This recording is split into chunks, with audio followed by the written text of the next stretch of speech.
go around you and make it a little harder. So we'll see. Kimi Antonelli is, at the moment, a driver completely operating without fear. Such courage, such fearlessness.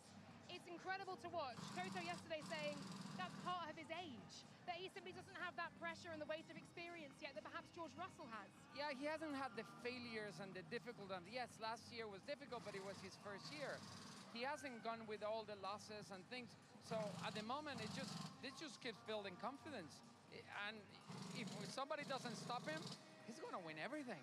The atmosphere is ramping up and up and up here. All right, you're Kimi Antonelli. How do you win this off the start? You're Max Verstappen. What are you doing? And if you're the Ferraris, what are you doing? If you're Kimi, just regular execution. You don't need to do anything fancy. You don't need to overthink it. Max, he needs to pray that they get a good start because they're inconsistent. Lewis is just hoping to get one of those magical Ferrari starts. If he gets one of those magical jumps, oh my God, turn one is going to be insane. Eyes on turn one. It is going to be absolutely astonishing. The start is absolutely crucial. And after that, it's down to strategy. Can this teenager do it, Juan Pablo Montoya? Can he win his first Monaco? Yeah, I think he can. Big thing. Lauren said, watch the temperature of the tires. So we'll see when they do the stops and everything. A name for the win then? I'm with Kimi. Kimi Antonelli to win his first ever Monaco Grand Prix. Or will Max Verstappen spoil the party off the start? The fast-starting Ferraris will be bearing down on the two of them ahead. And this is Monaco. The walls are tight. There's jeopardy around every twist and turn of these streets of Monte Carlo. It's the one that they all want to win. It's the jewel in the motorsport crown. And this is the Monaco Grand Prix.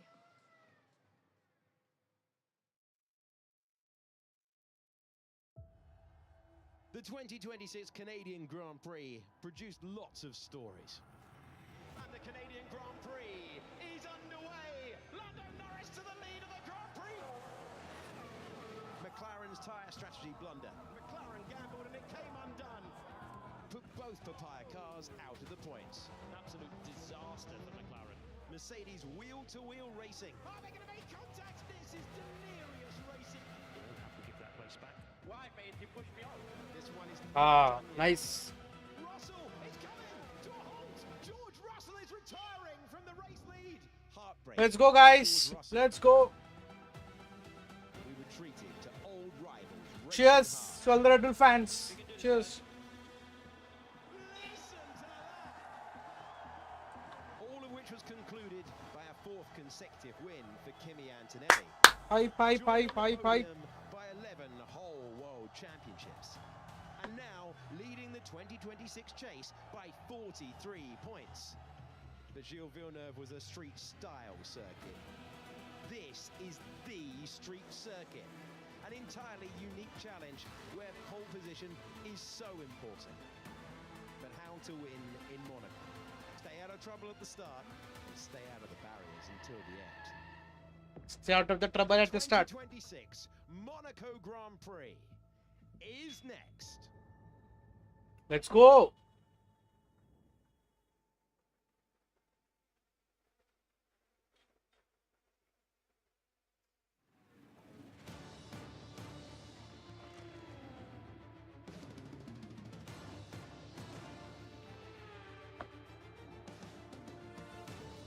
I heard Gabby is starting from the pit lane.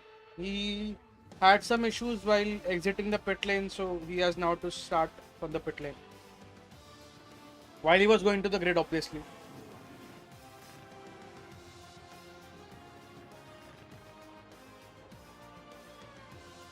Alex Albon.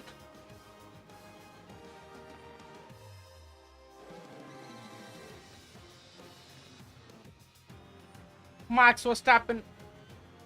Kimi Antonelli. George Russell. Oscar Piastri. Lando Norris.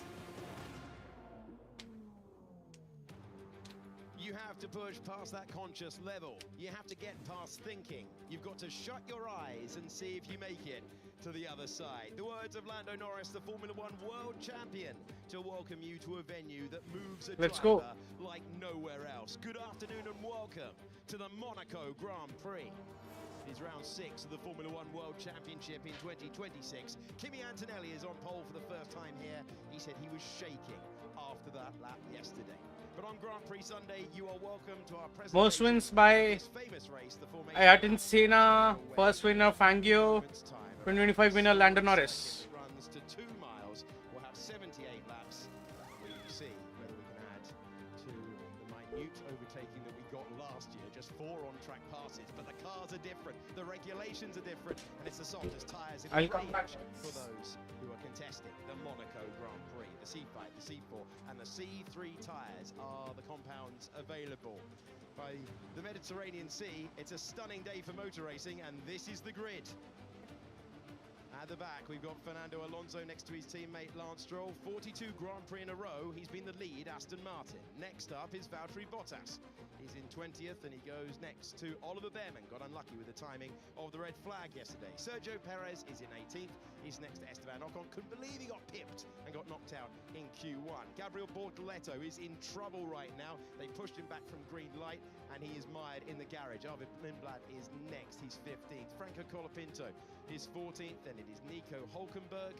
Now he's slipping back after fine form in practice. All Williams row with Sainz behind Alex Albon, who was close to getting into Q3, but not close enough. Liam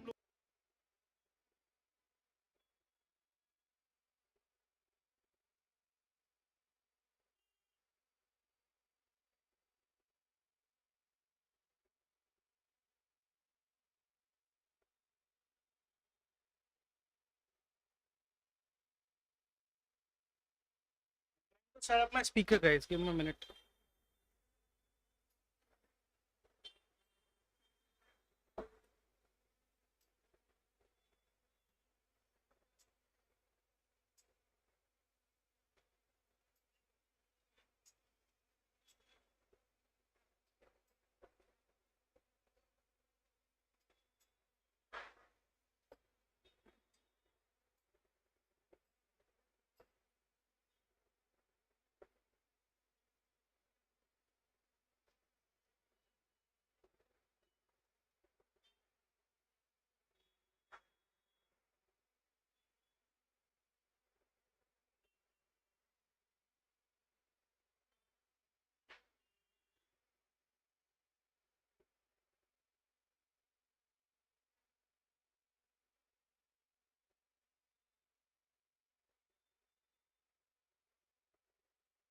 with these new regs, with the variation of starts that we've seen this year for Kimi Antonelli, could it be one of the most explosive getaways in modern times in Monaco? It's never been harder to get off the line from pole position, I think, especially for a driver that has barely had a start this year without losing position. It's the shortest run to the braking zone from pole position. It's curved as well, so it's even less distance for those on the inside. So Kimi's got to just keep basically half a car alongside Max and throw it in there. But his starts have been erratic, trying to get the turbo boost going, trying to not bog it Let's down, go, guys. get your clutch pedal release and your throttle very steady. It's complicated at the best of times. When you're a 19-year-old on pole in Monaco with everything to lose, I imagine it's pretty tricky. Yeah, and look, that overhead shot and the rear shot we just saw, Julian, shows perfectly how complicated this start-finish straight is. It's not straight. And that will mean that Lewis Hamilton in third is sort of disproportionately closer to Max Verstappen as well to try and sneak into the fight in a very fast-starting Ferrari. Green light on the gantry. Everyone's on medium except Bortoleto, Perez and Bottas. And try to get some tyre temperature in what is, for the top 15 on the grid, medium Pirelli tyres. We're expecting a one-stop to go from the medium to the soft today, and that will be the direction of travel. The shortest lap of the year, degradation not really a concern. Lewis Hamilton next to Charles Leclerc on the order, on the grid in front of us. Can he work with his teammate? Will they work together? Remember that Ferrari started the year really, really strong. You've got the medium to the hard, you've got the soft to the hard as the one-stop strategy. You've got a high thread, of course, with the walls of the safety car being deployed, but ultimately, the one thing that Julian, you said to me earlier this week, and it seems so obvious, but I want to reiterate to everyone, it's so easy to crash around here. Well, people kept asking what is the big challenge? I know, I get it, Monaco's great, but why is it so hard? And, let's just break it down. it's so narrow. You're driving Formula One cars. These things are incredibly quick. My lesson was you can crash on loads of different corners. Yeah, and I think the average speed last year in the Grand Prix was like 90 odd miles an hour. I think it was over 100 miles an hour in qualifying. So an average of over 90 miles an hour sums up the speed they're going, even if it looks tight and twisty. And it is a venue where everyone wants the win on their CV. You saw the banner for McLaren there in the tunnel. The team created by Bruce, established by Teddy Mayer, elevated into the McLaren team that we understand today by Ron Dennis, and in recent times the great Mark elevated back to the titles by Zach Brown and Andrea Stella. Congratulations to all at McLaren as they reach Grand Prix 1000. The 19th and final corner, named for the founder of the race, Anthony Nogues, and we find ourselves lining up on the grid. Our commentary box faces Let's go, guys. A pit lane that is rife with nerves at this stage. Let's The go. grandstands are full, so is the harbour side, so is every balcony that points onto this circuit. A teenager on pole for the Monaco Grand Prix. He is the championship leader by 43 points. And just to put in perspective, he's on pole, sitting there, waiting. I'm not seeing this screen because this will go before entering way faster than what I can see on the screen. So I'll try to avoid this timing screen until the race start is done. A little bit longer. You can see him pull up on pole position, check the mirrors, think, where is everyone else behind me? Come on, guys, collect your thoughts, get your heart rate down, and then start going through your procedures. Did you used to take a couple of deep breaths before? It's conscious thought, isn't it? It's conscious, like, right, into concentration mode. Like Alex here in the 10 seconds starts. Do 3 deep breaths. Therefore, we are ready. Because this is one of the great occasions in all of sport, and the start is defining. Here come the lights for the Monaco Grand Prix. Formula One goes racing. Max! Max! And he has seen his Monaco victory chances disappear.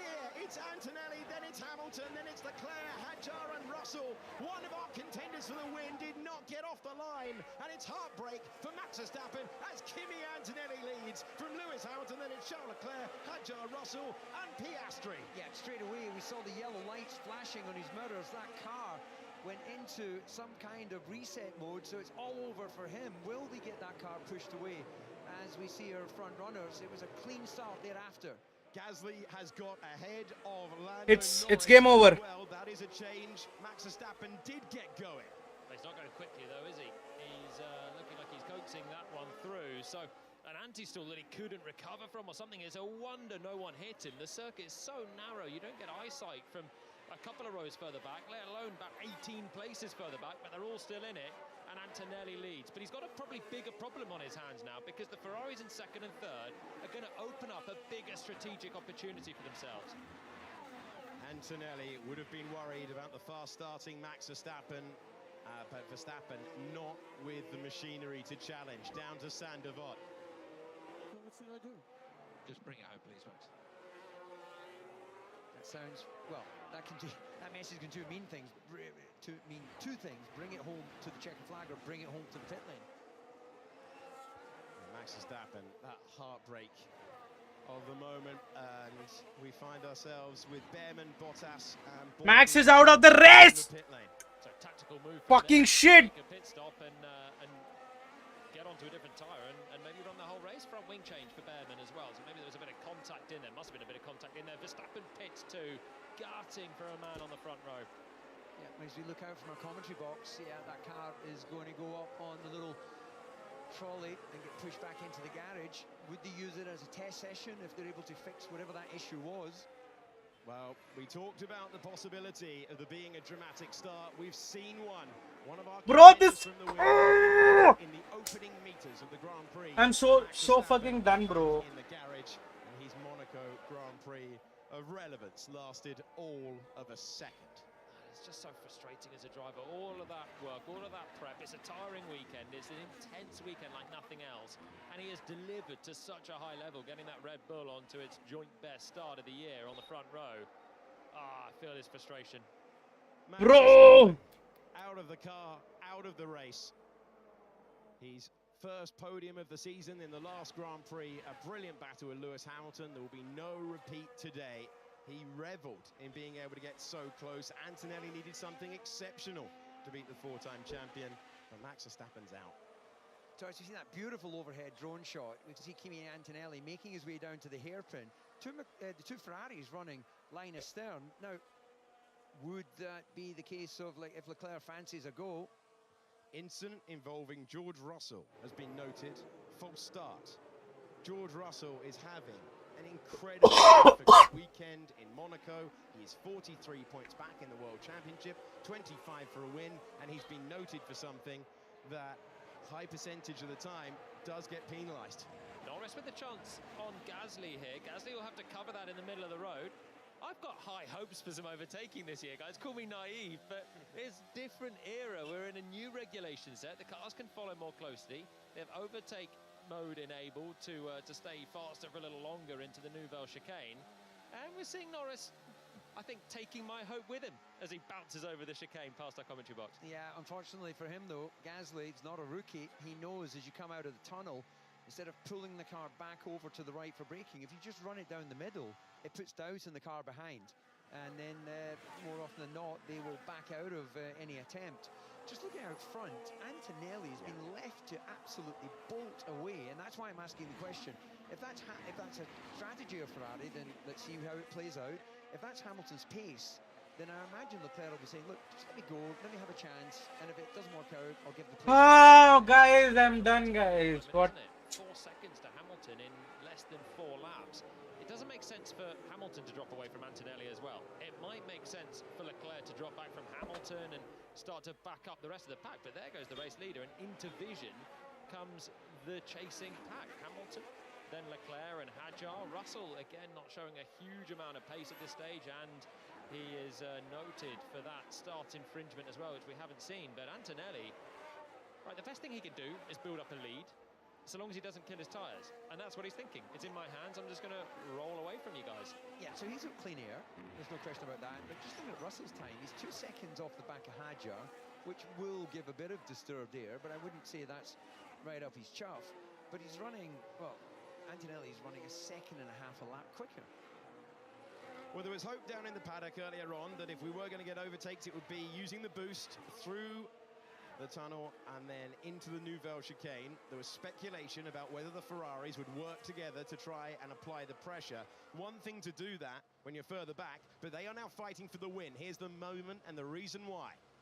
So Verstappen launches, but then goes absolutely nowhere after that initial clutch release. Russell looked like he was very far forward in his start box, and already you see Antonelli with his head down, moving away.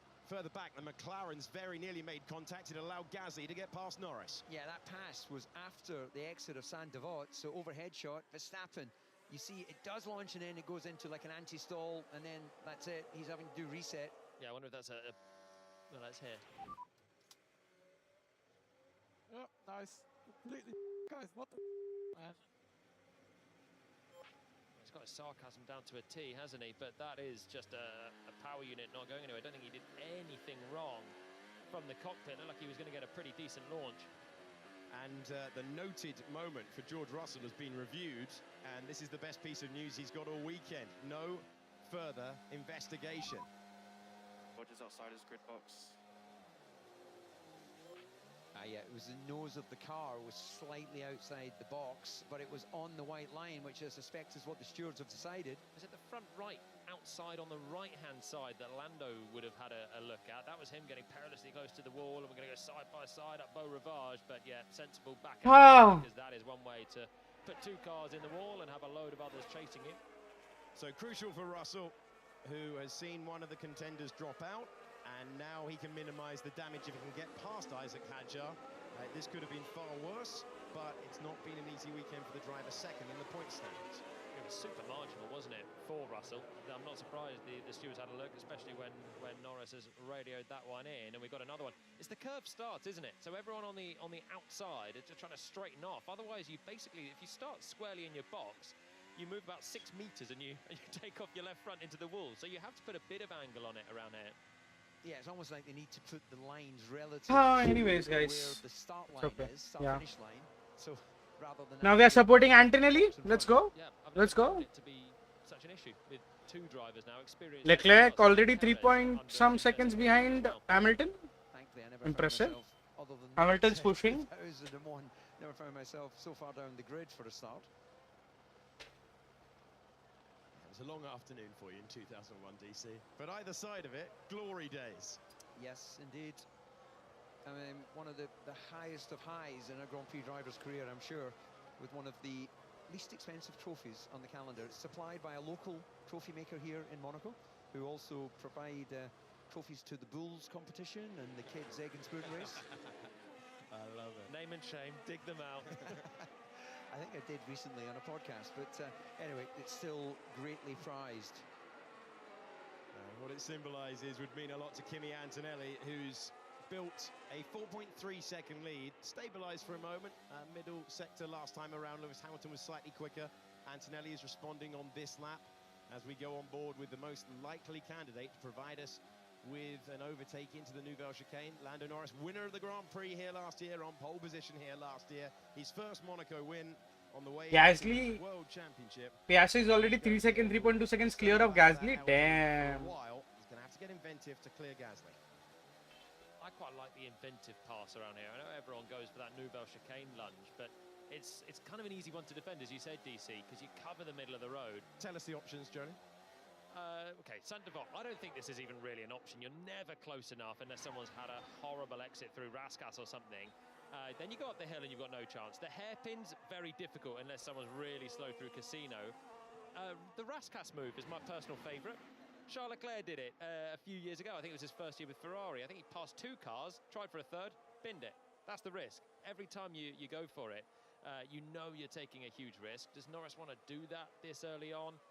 The big thing that's going to be in his mind is taking a grid penalty to Spain next week, and that's going to be the biggest deterrent. The other one is you can do a little cheeky one in here if someone's backing you up, and we've seen that. I've seen that once successfully and about a dozen times unsuccessfully.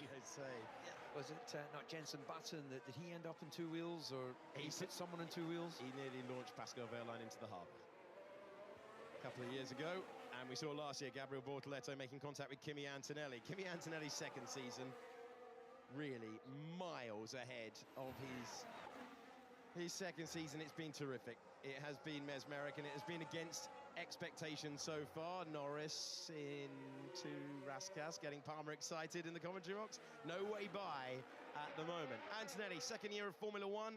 He is trying to win 5 Grand Prix in a row. He is 5.5 seconds ahead of Lewis Hamilton. Charles Leclerc is 3.5 seconds. Watch if that grows any larger. If it becomes exaggerated, it could mean team strategy games for Ferrari. And Isaac Hadjar is currently on for his best finish with the Red Bull team. This is Grand Prix number 6 for him. So Antonelli's pace out front is so strong that he could pit now and come out in front of Gasly. That's the window he's given himself. 20 seconds, leaving the circuit, pit stop, back out onto track. And you've got Piastri at 19.6 seconds behind Gasly, 24. Sergio Perez has been given a drive-through penalty for being out of position at the start. Seems an extraordinary penalty. That's a lot for whatever the distance he must have been out of position. Has he gone up to the top 10 or something? Sometimes that's penalised with a time penalty, but the drive-through and the lost time is very painful. He wasn't in contention for points, but it's going to send him to the back, and it shows you how close George Russell was to tumbling out of the points with that penalty. I wonder if he's taken 16th place. I wonder if, because Bortoleto didn't start there, did he? So Perez was 18th. I wonder if he has just gone a whole row ahead, and even his years of experience have been lost on him there, and he's gone into a slot that is not his, and just effectively jumped Esteban Ocon as well as Ollie Behrman. Yeah, I think that's a good shout. That probably is the case as we see a race leader about to come up against a little bit of traffic. Those cars that have come in and pitted already. So he's got Bortoleto, Behrman, and was it no, it's not Alonso, another. I can't see on my track map right now, but they will all be very compliant, of course. But even compliant blue flag cars, you will lose a little bit of time. Yeah, never like to see it. Then the others behind will have to pass them pretty quickly afterwards, because the field spread is whopping. 4 seconds difference in pace between between Antonelli and those at the back, which is Oh. being gobbled up quite this quickly. Antonelli looks like he's driving exactly like Antonelli to me. An experienced head might just think, save the tyres, you've got track position, don't do anything crazy. But Kimi's just knocked out a few fastest laps, built up a 5-second buffer. And so far, Lewis on that lap just took 2/10 back out, but he's not had much of an answer. Yeah. What is wrong with Antonelli? And this is obviously He lost around 1 second in the last one lap. Oh yeah, he's crossing traffic. Damn, forgot. Taking it a bit steady. Yeah, Kimi's now catching up with the traffic. Yeah. I don't think on the medium he would have seen them go off that quickly. No, you sometimes risk a bit of graining if you push too hard too soon and you're really going flat out before they're up into a working window. So maybe Hamilton, that was why he was pretty tepid on those early laps, just bringing them in gently, knowing that if Antonelli does start to grain up his tyres, he'll lose grip and they really won't clear up. And Lewis just needs to be close for that pit stop window. So he's allowed 5 seconds, which has come straight down to 4, presumably because Antonelli's he's at lap Bortoletto already. And this is going to be Sergio Perez lining up, ready to take his grid spot. And congratulations, Jolyon. You get to come back for Spain. Spot on. He can see things that we can't even see until we see them. I don't think Checo had even clocked it. Suddenly looking at the back of a different car, but okay. It was at that Checo messed up. he realised. 12 of 78. Lewis Hamilton's been on the radio asking where he needs to find improvements relative to the man who took his seat in Mercedes, and he spent all season saying, look, I've not replaced Lewis Hamilton, but working with Pete Bonington, Hamilton's old engineer, it has been a stirring run of success from Antonelli, including his breakthrough victory in Formula One. And he's followed it up. He's not been off the top step since he became a winner in the highest rung of motorsport. So he lost, about a second getting through that traffic. Hamilton, the downside, I guess, of being the first one to come across the traffic is that you sort of wake them up to where they are in their race. Hamilton looks like he's only lost about half a second getting through that same traffic. More coming up as well for Antonelli. I mean, it's been pretty relentless now for them. Lap 12 out of 78, and they're already clearing back markers, so it's going to be a day of that. Clearing them. Charles Leclerc passed another one. And we've got another one for Charles Leclerc just ahead. There's that Valtteri Bottas he's going to pass. I'll tell you what, this is a miserable time to be a back marker as well. Imagine you're already spending each lap now. You've got the whole field sweeping past you. Just every time you're trying to push forward and you're having to slow down all the time. That's my harrowing Monaco tale. Yeah, no, absolutely. Well, we had 7 of the starters have headed to the pits already. And we've got, Perez has been twice, of course, because of that drive-through. We're not expecting the others to be coming in for another 20-odd laps or so. No, the top 15 on the grid, we've lost one of them. Max Verstappen is the sole retirement of the Monaco Grand Prix so far. Everyone else started on the medium tyres. Hulkenberg comes in now. German driver. Everyone is trying to take the first stop and then go till the end with the hards. 6 seconds. And he finds himself back onto the 2-mile circuit. So this is going to be already now the domino effect of pit stops. There were that run of cars that pitted earlier on. There's one of them, Esteban Ocon, and that's who Nico Hulkenberg was covering off. But now everyone that was just ahead of Hulkenberg is going to be thinking about covering off the Audi driver as well. So that's going to be Sainz and Albon trying to protect what will be a point at the moment for Alex Albon. Long way to go, but they do not want to just lose some track position to Hulkenberg, who's been really quick so far this weekend, so they'll have to cover him off and Hulk straight out into the traffic as well, so that's not going to work out well for him. Kimi Antonelli has an advantage of 4 seconds, 3.9 seconds. He's in his second Monaco Grand Prix start today. Lewis Hamilton made his debut at this race back in 2007. He was on the podium that year, second to Fernando Alonso, and that race began quite the battle between the two drivers. Both Russell is kicking Hadjar's ass. 7 titles starting in 2008. Yeah, you see Russell now starting to close that gap down to the back of Hadjar. He's got some lap traffic to work his way through. Bye. You're always looking and hoping कुछ for नहीं that भाई, हो गया, opportunity उसके लिए call किया था. slightly out of position.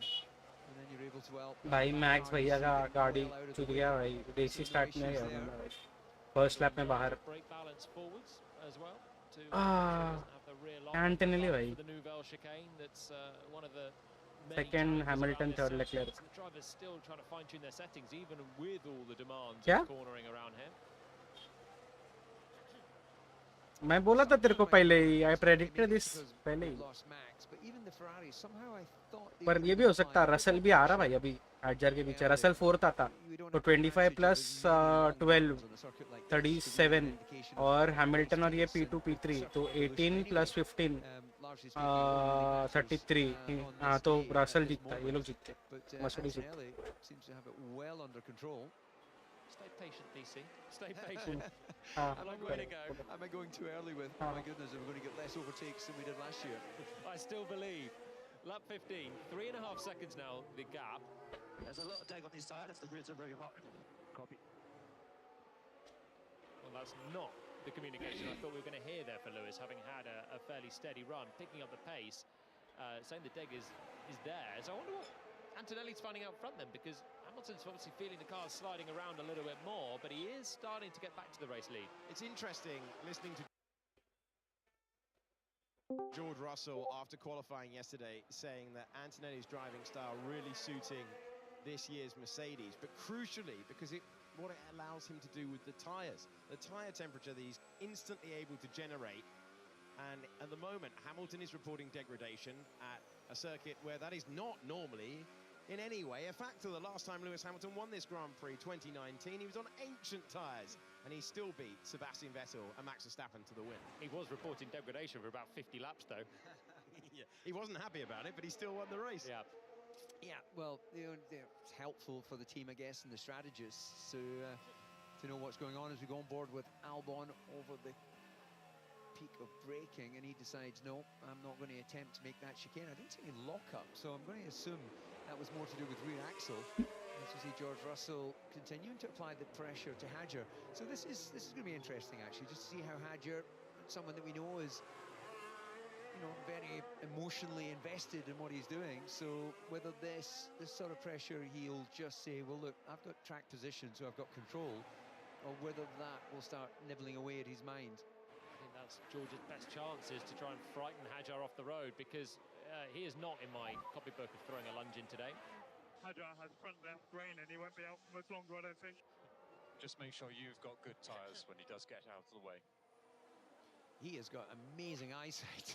He can see past the big rear wing, the big rear tyres, and at the hairpin, I suspect he's looking at the actual shape, and there you can see that graining. It's well spotted by George.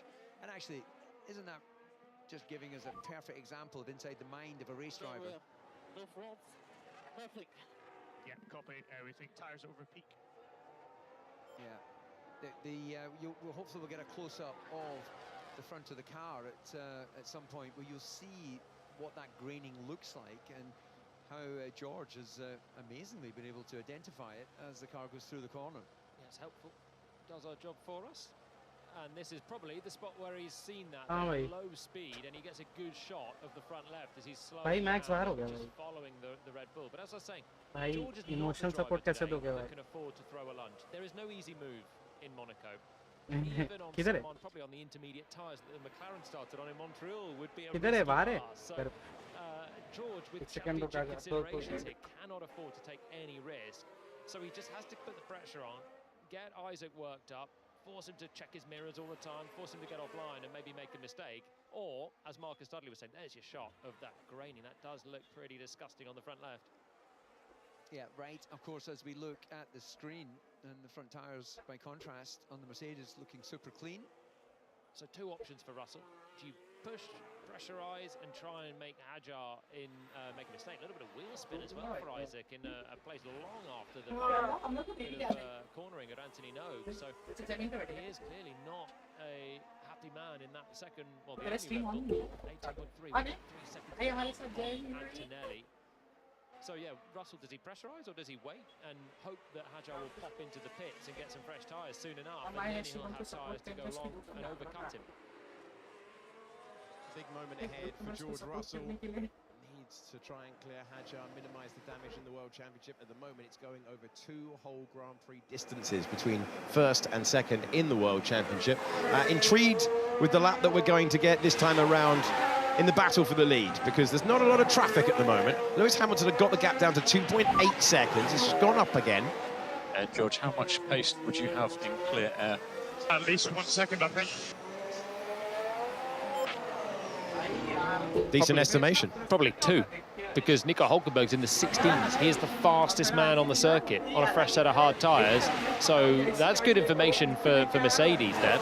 Yeah, and that actually, unusually for this racetrack, might start seeing some slightly earlier stops, and then it gives you a much longer second phase. Or, of course, if anything happens later, another pit stop. But now, maybe the, you know, we're being educated as we go along, of course. Maybe the Ferrari strategy at the start, by just minding the business, has worked for them, because what looked like a gap that was just going to keep opening all the way to Nice has now, they're within that shouting distance, aren't they? Only 3.5 seconds behind the leader. On board with Lando Norris, he's still studying the rear wing of Pierre Gasly. We talked about the clear air lap. No traffic for Antonelli, no traffic for Hamilton. The gap extends to nearly 4 seconds. So Russell now has got a gap to come out behind these two. Oh my God, the engine braking is a joke. What's happening? We're investigating. Yeah, something wrong, something wrong. First gear, man, is not usable. It's just a quiet afternoon around the streets of Monaco for Hadjar so far. Graining and issues, and this is looking like best opportunity for George Russell. Will we see an unusual pass down into Sandoval? Will we see the Palmer favourite into Rascasse? Well, he's got to weigh up the risk here with a car that's not running how it should. Can he pinch by? It was wide for Hadjar. He's losing so much time here. Well, if first gear is not usable for him, then there could well be an opportunity into the Nouvelle chicane, because all of that sequence before, you've got the really tight hairpins, and that's where you need first gear. Keep the turbos spooled up to keep revs up to find an exit. So that'll be George's opportunity. I'm sure Martin Sudley will be on the radio to George Russell, this man heading through Massenet, telling him Isaac Hadjar is flustered and he may be nursing an issue that will give the Mercedes man needs to maximise his point score today, an opportunity to pass. But Hadjar's decent enough in that first sector. Mode 6. Mode 6. We're looking into it, mate. We're looking into it. Also, the power is down. The power. He's already had 2 retirements this year. One wasn't his fault, one was. He crashed into the wall in Miami. He had a power unit failure at the opening Grand Prix of the year where he qualified P3 on the grid. So an ailing Red Bull up against Russell. Yeah, they look faster. I think I'll come to you as soon as I have a solution. I'll come to you. Yeah, I guess the time perception of the driver is he's pretty busy out there, and if you're waiting for information, it can feel like an eternity, but they've got the engineers working on it here. There'll be people looking at the real-time data back in Milton Keynes, so there will be a lot of very bright brains trying to figure out what the driver can do. So this is working out well for Russell. 4th place from a 6th place start in Monaco would be, I would think, the best he could have hoped for when he woke up this morning. Something is going to explode. The engine is not healthy right now. Okay, we can see the issue. We're working on a fix. We can see it. We're working on a fix.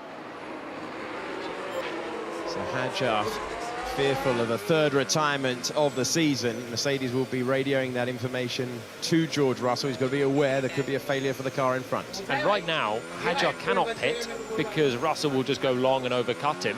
And Russell can pit at any given moment, put on some fresh tyres and just undercut him. So I don't see a way that Isaac, unless he can cure this issue and find some pace, can keep George behind.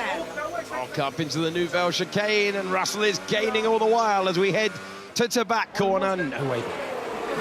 That's the signs of the difficulties he's having.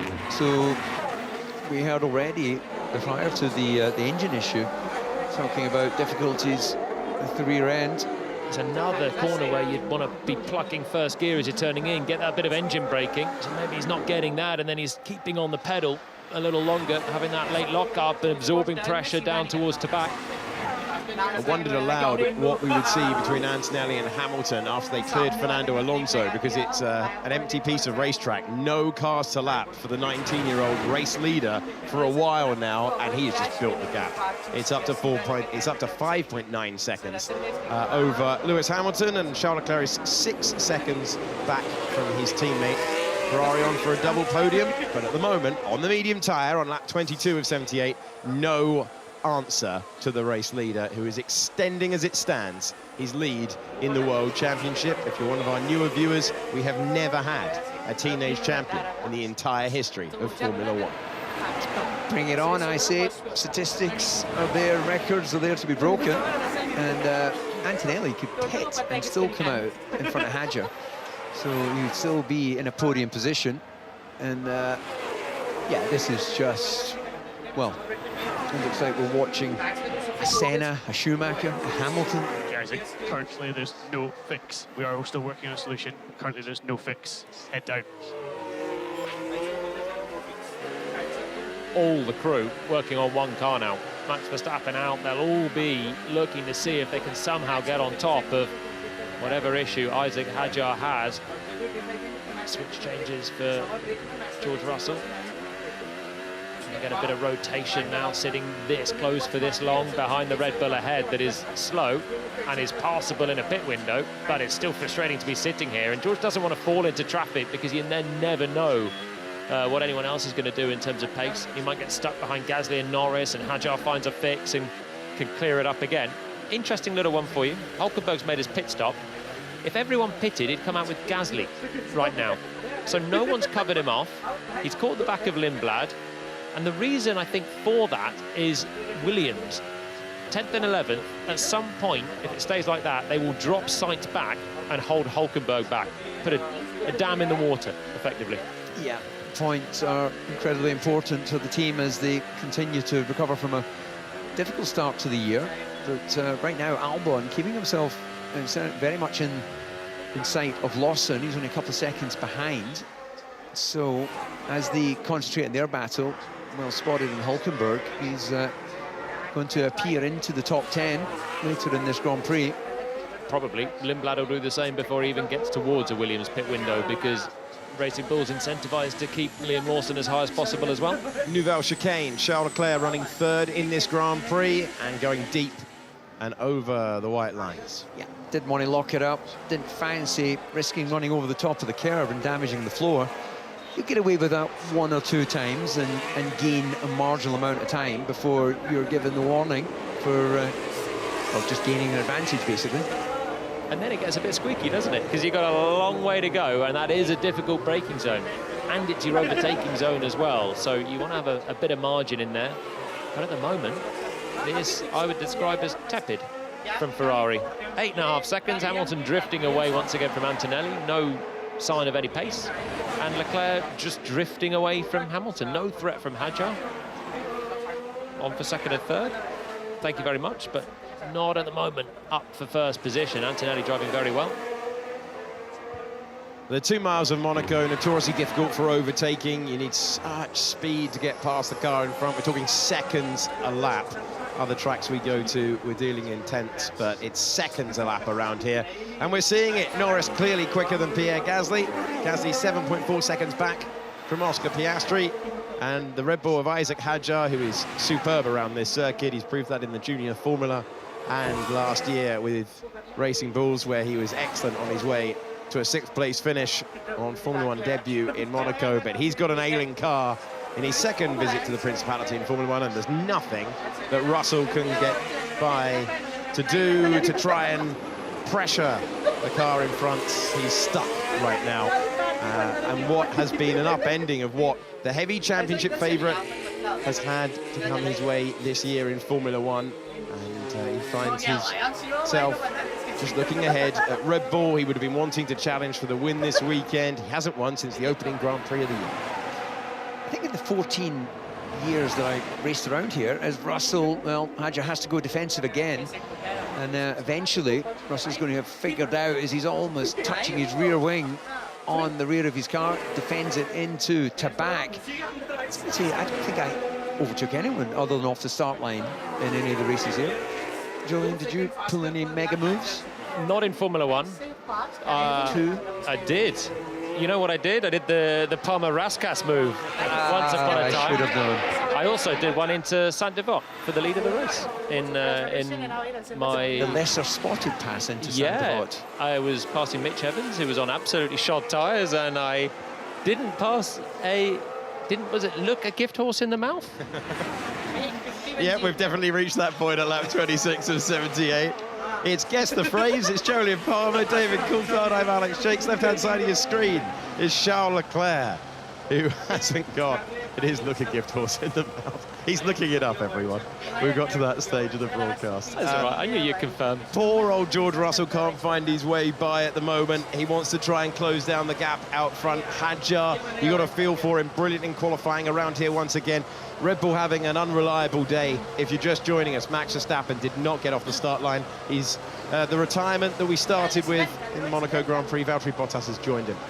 And this is the moment where DC will ask where the etymology of looking a gift horse in the mouth is. I'll be asking what etymology means. I think I can kind of figure it out, but it's the first time that word has entered my ears. I thank you, it's a beautiful word. 10 seconds for the race lead. Well, Hamilton got that gap down. Look, that's not a surprise. You've got a driver in his second year of Formula One. He's the championship leader. He's on for his first ever win in Monaco. And he's been cautious with the traffic. Hamilton got that gap down to 2.8 when they were cycling through cars. Well, that's not happened for a while now. Antonelli's just got past Esteban Ocon, who goes a lap down. And since then, Antonelli's just extended the gap. He's now 10 seconds out front. Yeah, this is, well, it's incredible. It is super impressive. What he was able to do yesterday, what he is doing right now, with no pressure to really keep opening up that gap right now, but he's on target to be able to almost have a pit stop in hand. Just the confidence he has. He's not thinking about saving the tyres. He's just driving around at a high pace all the time, up and within a second of his fastest lap of the race so far, and every lap, I mean, second on Hamilton on the last lap, as Hadjar might end up in trouble here. Crosses the runoff area, but has managed to get on the gas quick enough to deter Russell from throwing in what would be a bit of a mad move into Tabac.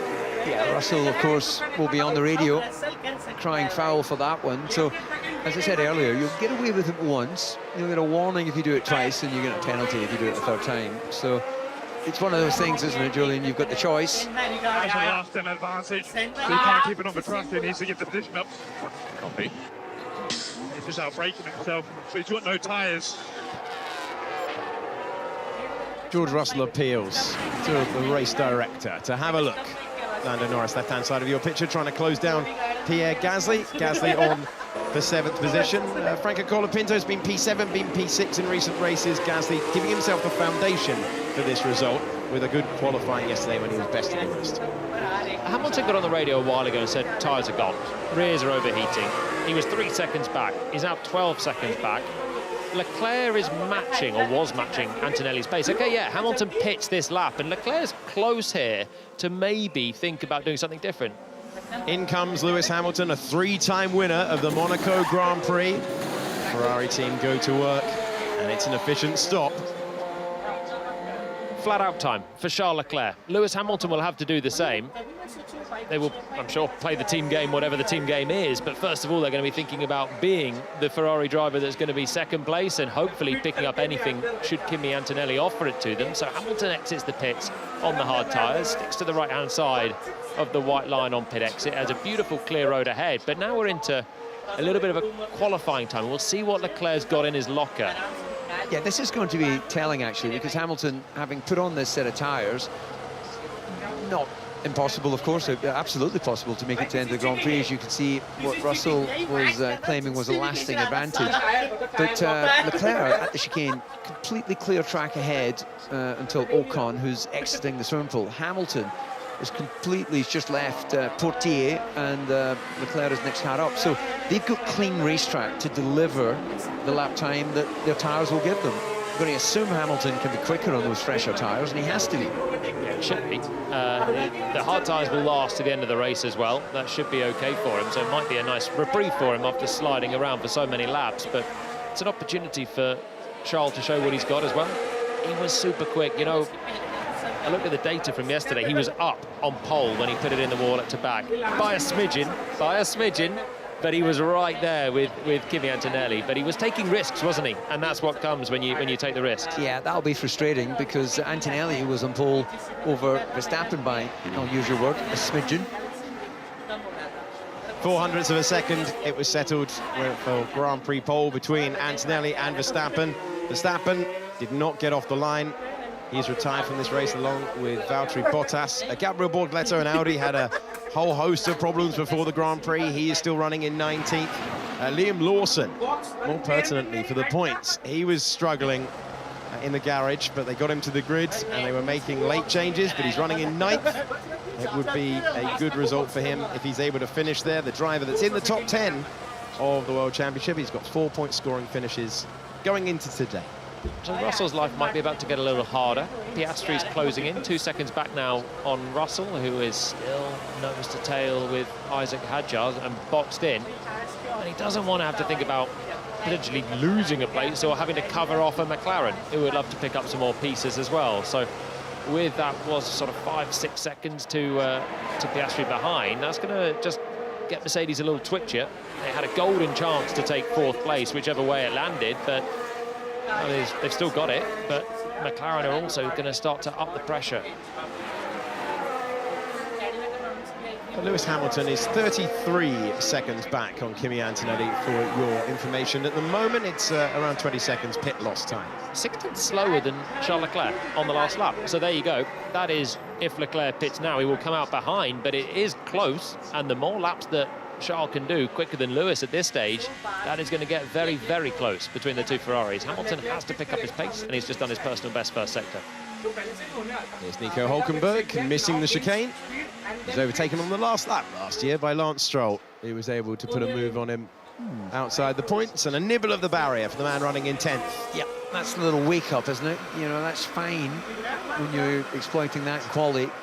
And that barrier there at the end of swimming pool we know is flexible, but you don't want to be risking that right now, especially when running in the points. I gave it a kick when I was filming on track on Thursday to see how flexible is it. Not as flexible as my foot. No, absolutely. I could have told you that. It's a metal Armco barrier. It's just up against a very heavy car. A lot of misfiring this lap. Oh, just nice. Okay, we're checking. So cool, you'd think he was sitting in the pit lane, not rifling around a Grand Prix track. Lando Norris continuing on, less than a second away. This is the barrier we were talking about, left-hand side of your picture. In comes George Russell, no longer tucked underneath Hadjar and the Red Bull that's got the issue. They need a clean stop, and that is what his race required. 2.4 seconds and hard tyres on the car. He's going to fall behind Norris. So he's got that gap that he had earlier on. Finally, Mercedes pulled the trigger and use it, but he's behind Lando Norris, which will give McLaren a strategic option at some point to play games and back into Russell to get Piastri ahead of him. Hadjar now, will he try and cover off? Presumably. Has he got anything left? It's a one-shot wonder here for George. Use everything on the outlap and go for the undercut. Yeah, he's got a healthy gap until he gets up to the back of where Norris is. So the Mercedes strategists have accepted that, knowing that and hoping that by the time he gets anywhere close to Norris, that Norris will have pitted by that point. And of course, Norris is going to be fully focused on passing Gasly as well. Franco Colapinto, exit of turn 1. Did you give that one a kick? No. You didn't kick that barrier as well, did you? This is the one that they always trouble on the exit of the swimming pool section. And Franco Colapinto finds himself getting away with that one, brush the wall, going past our commentary box. Isaac Hadjar stopping, trying to respond to George Russell. And Russell will hope that the outlap takes him past the young French driver in his second season in Formula One and first season with the Red Bull senior team. Down to one car in this Grand Prix. Hadjar heads out onto the circuit, and George Russell heads by. So the strategy works for the driver second in the points, and he clears Isaac Hadjar. So that was always going to happen. Hadjar had no pace, Russell had fresh tyres and a Mercedes, and through he goes.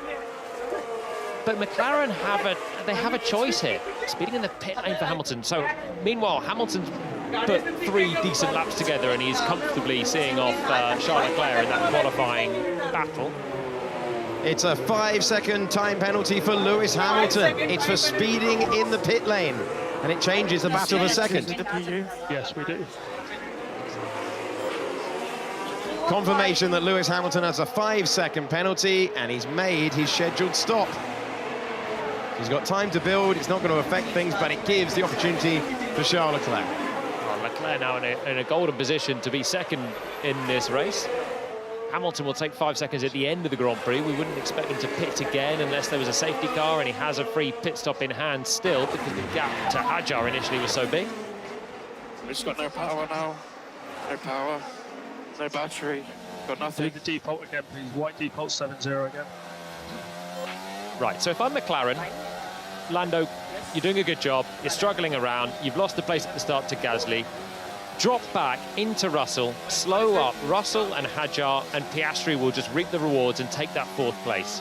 So long as George Russell cannot clear Lando Norris driving 2 seconds a lap slower, they've given Oscar a chance to just overcut now into 4th place. It was the risk that Mercedes took by pitting Russell to jump Hadjar. Yeah, it hasn't been plain sailing for Mercedes in the McLaren, and of course in the back of George Russell's car in Canada as well. So what are we seeing here from Lando Norris? Yeah, doesn't even attempt to take the chicane. He's busy troubleshooting on the wheel, isn't he, all the way through? Looked pretty quick through that. Exactly. So how long will this last? McLaren were chasing performance from the first session of practice around the Principality earlier this weekend. They've just not been at the races like we've been used to in previous years. They won the race with Lando Norris 1 year ago. The problem is still real. Yeah, we're still looking for another fix. We are looking for another fix. So Piastri also will jump Hadjar as it stands, with Hadjar struggling, and he's very slow on the last lap. So they have a decision here. Norris has a chance to try and do something about Gasly as Leclerc gets the call to pit in. Ferrari assembling in the pit lane. Charles Leclerc, who has the chance to make the stop. He comes in, needs a clean stop. Cheered around the Principality when he set provisional pole yesterday on run number 1 in qualifying. Run number 2 saw him hit the wall. And Charles Leclerc is back into the Grand Prix with a stop of 3.3 seconds. Driver 3rd in the points battle going in to today. He's trying to score a 3rd podium in his home race. He's won it in 2024. He was 2nd in 2025. And his job remains pretty simple. Stay within 5 seconds of Lewis now for the rest of the race, and he will get 2nd place. He has 5 seconds to make up to get there. It was about 19 seconds behind Antonelli, who made his stop. So let's see Antonelli seemingly not showing any signs of degradation in those tyres. 16.1 last time around. He has a high likelihood of opening up such a gap that he can pit and come out still leading. He's got the race lead. He got pole position, and he'll be hoping to lead the entirety of this one. And what a place to dominate the field. An exhibition at the front as we move to lap 37 of 78, and a gaggle of cars further back now sees Franco Colapinto pit from 12th position. Currently occupying the final points paying place is Alex Albon, but Hadjar has that problem hanging over him, and they can't find a quick fix. It's been plenty of minutes now since he first reported it. Russell is now reported for speeding in the pit lane, under investigation. What's going on? Very unusual. It's unlikely to be as they enter the pit lane, because you come out of Raskas and you haven't really built that much speed. 60 kilometers an hour. Maybe it is.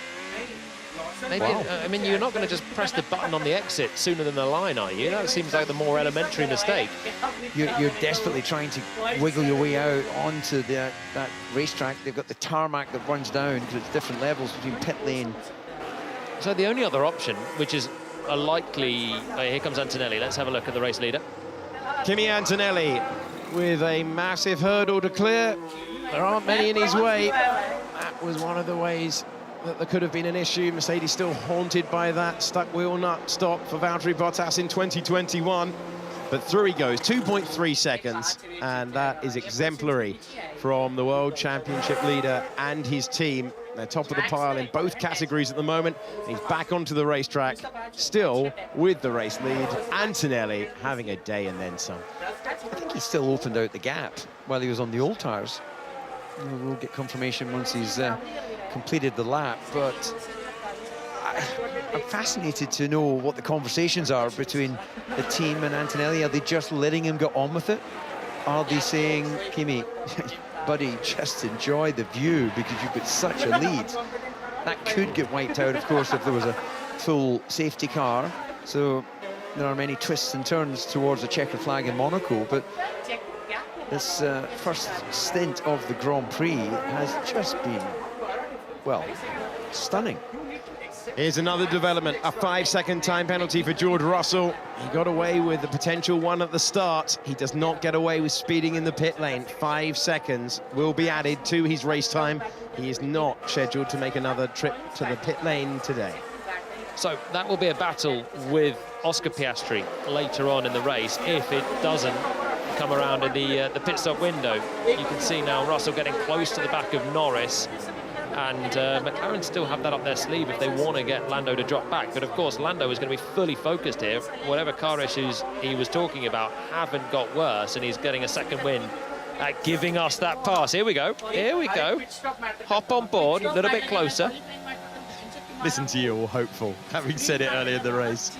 There's the burst into the sunlight, and Lando Norris, well, they've found a solution, haven't they, at McLaren? That's what Isaac Hatchar was hoping for at Red Bull, but Norris can't fight even a defensive shape thrown from Gasly at the moment.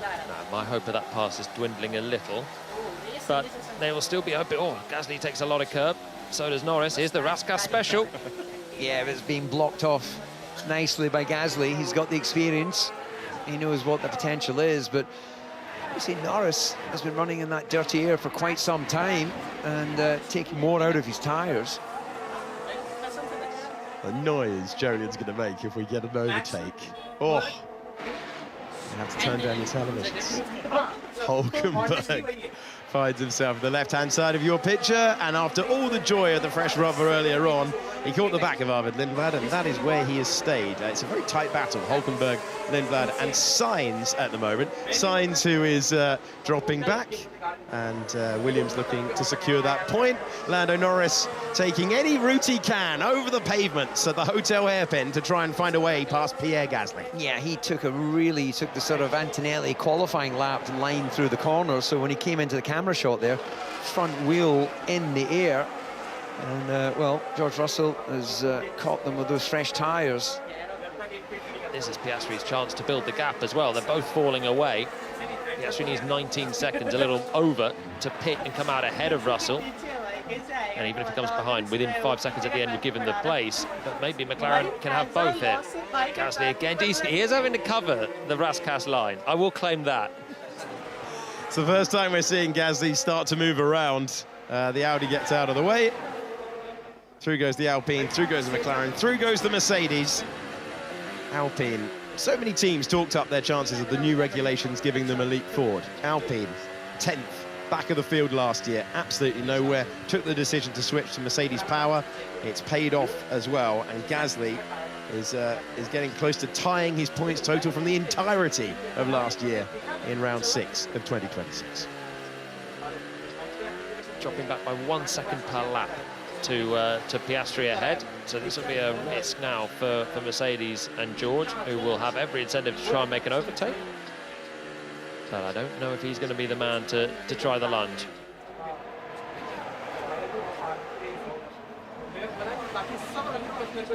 Leclerc hasn't nibbled away at that 5 seconds, as I say, that is just under 10 seconds the gap to Hamilton. Plenty of time in this Grand Prix for him to try and work that time back, and as you said, he just needs to be within 5 seconds अच्छा, of YouTube Hamilton का to stream क्या? secure that second place. Traffic's such a big factor, though. There's Hamilton, and then he's got now the pack of Sainz, Lindblad and Hulkenberg between himself and his teammate, and they are all on a go-slow mission right now because Sainz is just dropping Hulkenberg, who's already pitted, away from Albon's pit window. अबे मुझे ऐसा अजीब आवाज क्यों आ रहा है कि 2-3 लोगों से बात कर रहा था ऐसा? The point of the other at the moment, Williams. George Russell makes his way around the Cadillac. Cadillac's first Monaco Grand Prix today. Still Hulkenberg कमल भाई और ये half दूसरे a भाई कौन है? second of Arvid Lindblad, 18-year-old, our sole rookie in the field. You can see how much George Russell अच्छा, soaring away at that मारो भाई, steering इसको wheel, मारो. trying to make anything happen. As Norris is tucked back in to 1 second away. This is where they will be trying to use all the boost that they've got, all the electrical energy. और कितना second का lead है इसके पास? The internal 16 combustion second. engine, and Russell giving it everything. Colapinto has now been noted for speeding in the pit lane. What a strange day we're having. भाई 16 second का कैसे gap है? उसके पास क्या जगह ही नहीं थी क्या? So, I'm going to go with Julian's foresight on this, that it can only be that entry phase then, which for me normally, you know, you come out of Rascasse on the inside, it's such a sort of tight, you know, you're underspeeding up to the pit lane speed and you're running straight into it. So you would Shivam have भाई activated अपना the speed गए भाई. limiter Hamilton before और you get up Leclerc to the सही है भाई. 60. और Russell You've तो got three आसपास भी नहीं options. है. One, you've been a bit of a wally and you've unlatched the speed limiter before on the exit. Difficult to imagine, as Norris has to check the mirrors here. Heading to Sandevot, don't see many passes into there, and usually it results in contact if you do get moves through there. Russell trying to deploy all of the power that he's got, no way by. Lando, we want to do the holding strategy on Russell. We want to build up the seconds over the next couple of laps. Correct call from McLaren. Mercedes opened the door for this by pitting Russell behind the second McLaren, and now McLaren want to back Russell up with Norris to give Piastri a chance of 4th place and possibly, you never know, a podium if there was a safety car or something else, with Hamilton having a penalty and anything else to happen. So it's the right call. So speeding the pit lane, either you've been a wally and you've done it on the exit. You can't have 3 wallies in the field. So then you have to look at the pit entry. Coming through Rascasse, you're right, it's a very low speed. They have got better acceleration this year.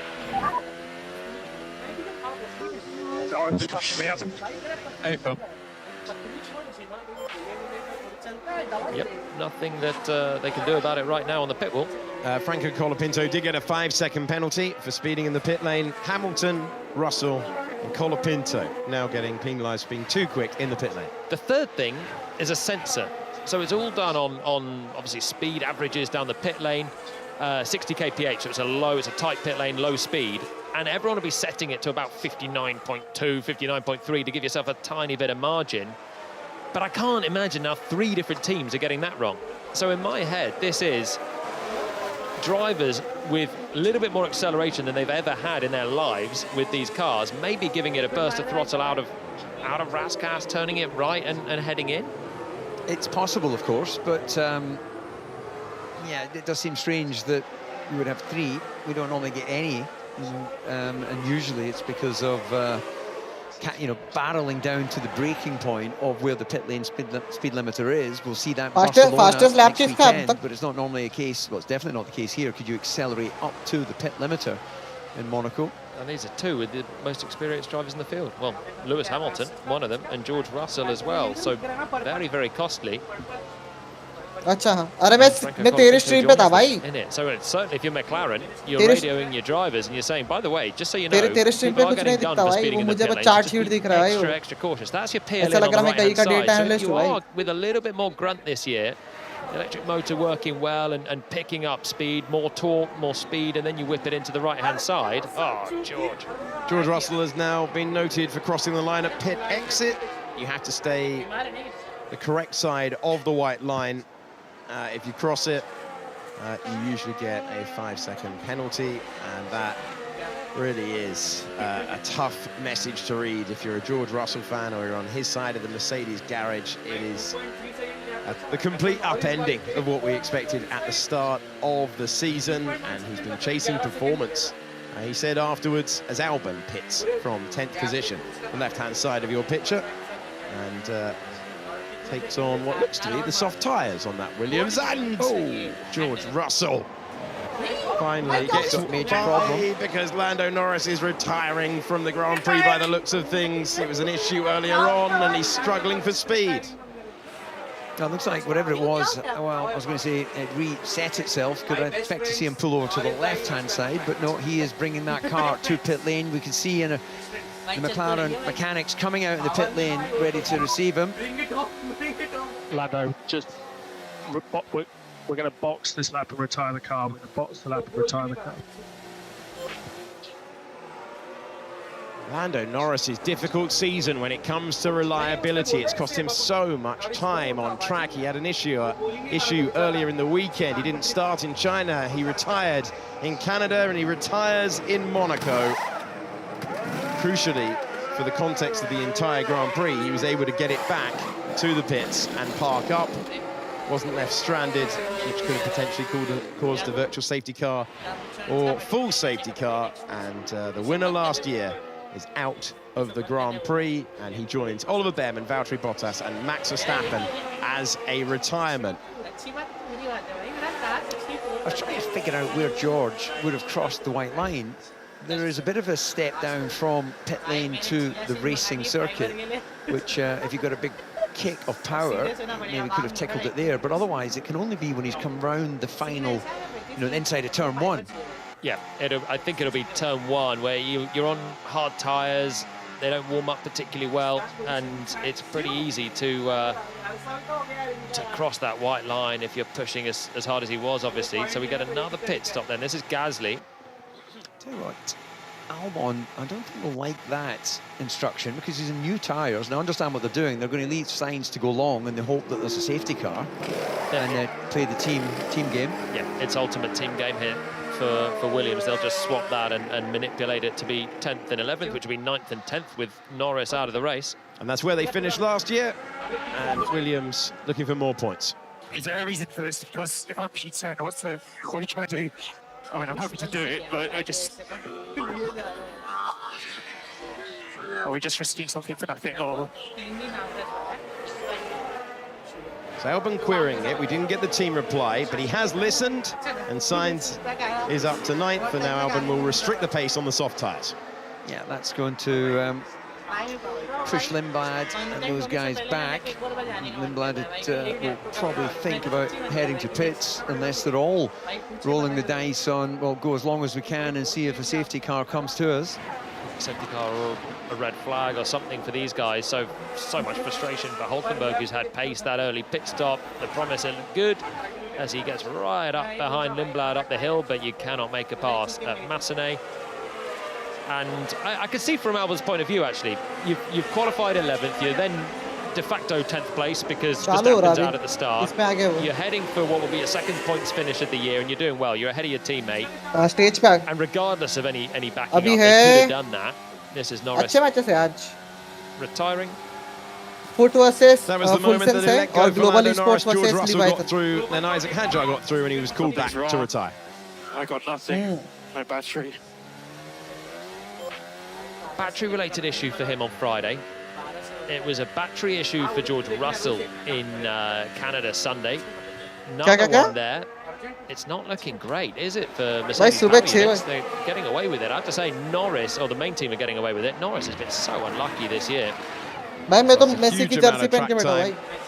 Hampering his title defence. He was in the battle to win the Miami Grand Prix up against Kimi Antonelli. Argentina wasn't able to find his way through. And didn't even start the Grand Prix in China, retired in Canada and retires today. So this little group now, as Albon backs them in, this is giving maybe one of them an opportunity to pull a Palmer into Raskas.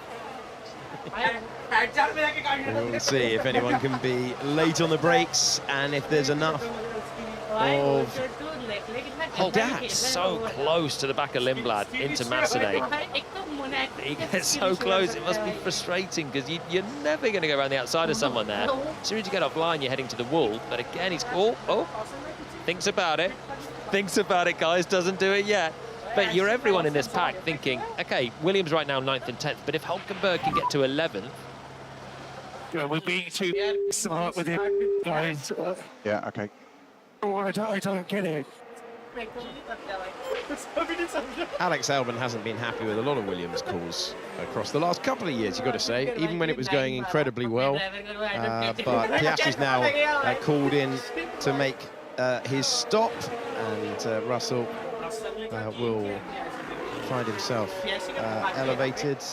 And, right, here we go then, big moment. Let's see where that works out. Can anyone find an overtake? It's Antonelli, Hamilton, Leclerc, Piastri and George Russell. Hadjar still operating, even though there's a problem, and that's very slow.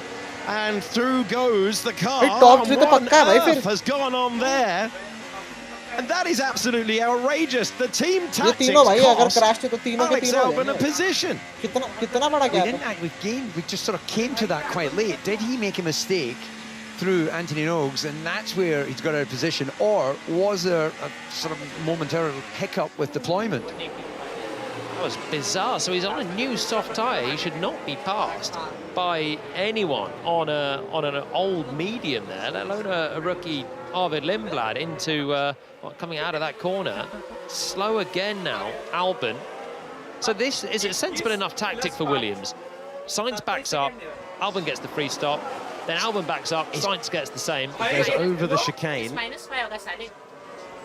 There's the Harbourside chicane, and then is there a call to let him go by? No, that can't be from there. Albon भाई बोलते turn मारेंगे छोटे लोग में जाना सीधा. He backed off to make sure that he hadn't gained a lasting advantage. So the gap between them by the time they got into back was the same. It's been noted for leaving the track and gaining advantage. It is worth saying, Mercedes power in the back of that Williams. Unless he has let him by out of extreme caution. Lindblad needs to pit. So it hasn't changed Albon's life at this stage, but he's clearly not enjoying trying to play out this tactic. If we were to stop again under safety car, we have plenty of margin. You just have to be really careful on the entry and exit. What you did last time was perfectly fine. Yeah, but I don't think we need to stop. No, it's only safety car. You can get a free stop, that's all. I mean, he could if he wanted to, but it would be मुझे high pressure and मुझे क्यों feel आ रहा बच्चा गाड़ी ठोक देगा भाई. He's got the fastest lap, no point for it anymore in Formula 1, but he's got pole position, he's led all the way. What a time to be Kimi Antonelli. He was rushed through the junior formula, but I don't think that anyone out there, including him, expected him to win 5 Grand Prix in a row. That's what he's on to do at the moment. Lap 51 of 78, still Carlos Sainz has yet to pit from 9th position. Lindblad is 11 seconds back. Any run through the pits is a load of jeopardy and things out of your control. As a racing driver, absolutely. If the car's going well, stay out on circuit and just tick through the laps. So here we go then. I think you're right. I think Albon must have let Lindblad through out of just extreme caution from the team that he was going to get a penalty for being ahead and staying ahead. But it's all about lasting advantage. You know, no question he's missed the chicane, but he's slowed down, and as long as the relative positions, and it wasn't like it was defending an overtake, there was no overtake, so it's not I'm about to be overtaken, so I'm just going to miss the chicane. Hey guys, what do you reckon is going on with Pierre Gasly? He's been investigated for speeding in the pit lane. What a strange day. I've never seen it that many times with that many drivers. So you're starting to query whether it's correct at this stage. These are the best drivers in the world. Well, the good thing is, if they all take the 5-second penalty at the end of the race, if it is a technical issue with, you know, the actual pit lane limiter, it could well be the case, then that can be rectified and annulled afterwards. When did you used to hit the pit lane speed limiter? When you peeled into the right? I used to hit it as I peeled into the right. Because I accelerated. I accelerated into the pit limiter. If that acceleration is a bit higher this year, and you just pick up the throttle, you turn into the right, and you still press the pit lane speed limiter at the same time, you might burst over it because the cars have just got better acceleration. Yeah, but been practicing that all the way through pre-practice. You get in a rhythm. You know, you're not breaking down to the pit limiter in the same way you are at other circuits. So I get what you're referencing. If you're trying to be greedy and steal a couple of kilometers an hour in such a short section of the racetrack, but I would personally hit the limiter and drive into it. I'm just trying to get my head around what else this could be, because most of the field haven't got penalties. 4 drivers have. there's no correlation between, you've got both Alpines now. You've got Mercedes power unit of Russell, then you've got a Ferrari of Hamilton, you've got inexperience, you've got experience. Can I tell you something bizarre that's coming our way in a few moments' time? You've got George Russell nearly a lap down on Kimi Antonelli. That's the one that it's always sobering for a teammate. You're having a bad afternoon. Well, a strange one with the pit limiter. I thought you were going to say, if everyone gets a penalty, it's not going to be a problem, is it? Yeah, that's true as well. But a very, very strange one to see this many drivers pinged for speeding in the pit lane. You've got the graphic on the left-hand side, the red exclamation mark for drivers who have a 5-second penalty for speeding in the pit lane. Hamilton, Russell, Gasly, and his teammate Franco Colapinto. Ferrari का नहीं कर सकती? Piastri's an awfully long way behind Hajar. How did he end up so far behind after taking a pit stop? He's 12.9 seconds back, and the gap was massively extended. Did we see his pit stop? He must have had a slow stop or something. No, we didn't see it. We saw his teammate coming in, getting pushed into the garage. Answers in the postcard for that one. He's a pit stop behind George Russell. भाई वो Ferrari को नहीं छू सकती तो Hamilton को छू. Gone badly wrong for Oscar. Stroll's under investigation for track limits. It's getting weirder and weirder, this Grand Prix. 54 of 78. Kimi Antonelli putting on an exhibition. Confirmation that Stroll is under investigation for that. He's currently running in 16th position. He is 5.6 seconds behind Fernando Alonso. Meant to update you on this a while ago, but we're cycling through the strangeness of the pit lane speed limiter. Charles Leclerc is now within the 5 seconds that he needs for second place as Carlos Sainz comes in to improve his teammate's day somewhat and make the stop, and Alex Albon can finally get on with it. Well, Sainz will come out ahead of Albon, and then he'll give the place back up. And then Williams, then with the full-minute position, can get up to speed and drive away from Nico Hulkenberg. Yeah, as long as he plays the team game, he'll improve his teammate's day. Yeah, look, just to spice things up, I would cue the sort of sinister music. Oh, and yes, he does. Well, how did that? Be careful, because if Hulkenberg's going to blend in. अच्छा 10-11 है क्या? उसका number बड़ा दिख नहीं रहा था. And the Williams are line astern, and Alex Albon really had to play the spoiler there to keep the Audi behind, but they did keep the Audi behind. Well, you would say they judged that to perfection, because it was all there. Sainz came back onto the racetrack. Might have given it a little bit more margin if I was Williams. Yeah. Do one more lap of go slow and then we'll sort it out. Oscar Piastri, you know the guy, car 81. He's under investigation for speeding in the pit lane. Right. I'm going to go with there's an issue somewhere with the timing sensors or the distance sensors that give us the speed across the pit lane. They can't all be making the same mistake. Yeah. I mean, I'm running out of explanations for this. Here we go. This is Russell crossing the white line. Did he go across it? He definitely got on it. Ooh, my words. Did he actually go across the other side? I guess he must have, if that's where the penalty is. It's when they start looking at the bulge of the tyre or the contact patch of the tyre, don't they? Because it's very, very close where the edge of the front left went over as we get the latest 5-second penalty confirmation for Piastri. Maybe just hasn't been enough penalties this year for the steward's satisfaction, so they're really getting into the detail of it. Maybe they're trying to keep us on topic after the etymology earlier on. Do you think the stewards right now are just thinking, guys, this feels weird. Why is everyone getting a penalty? What's going on here?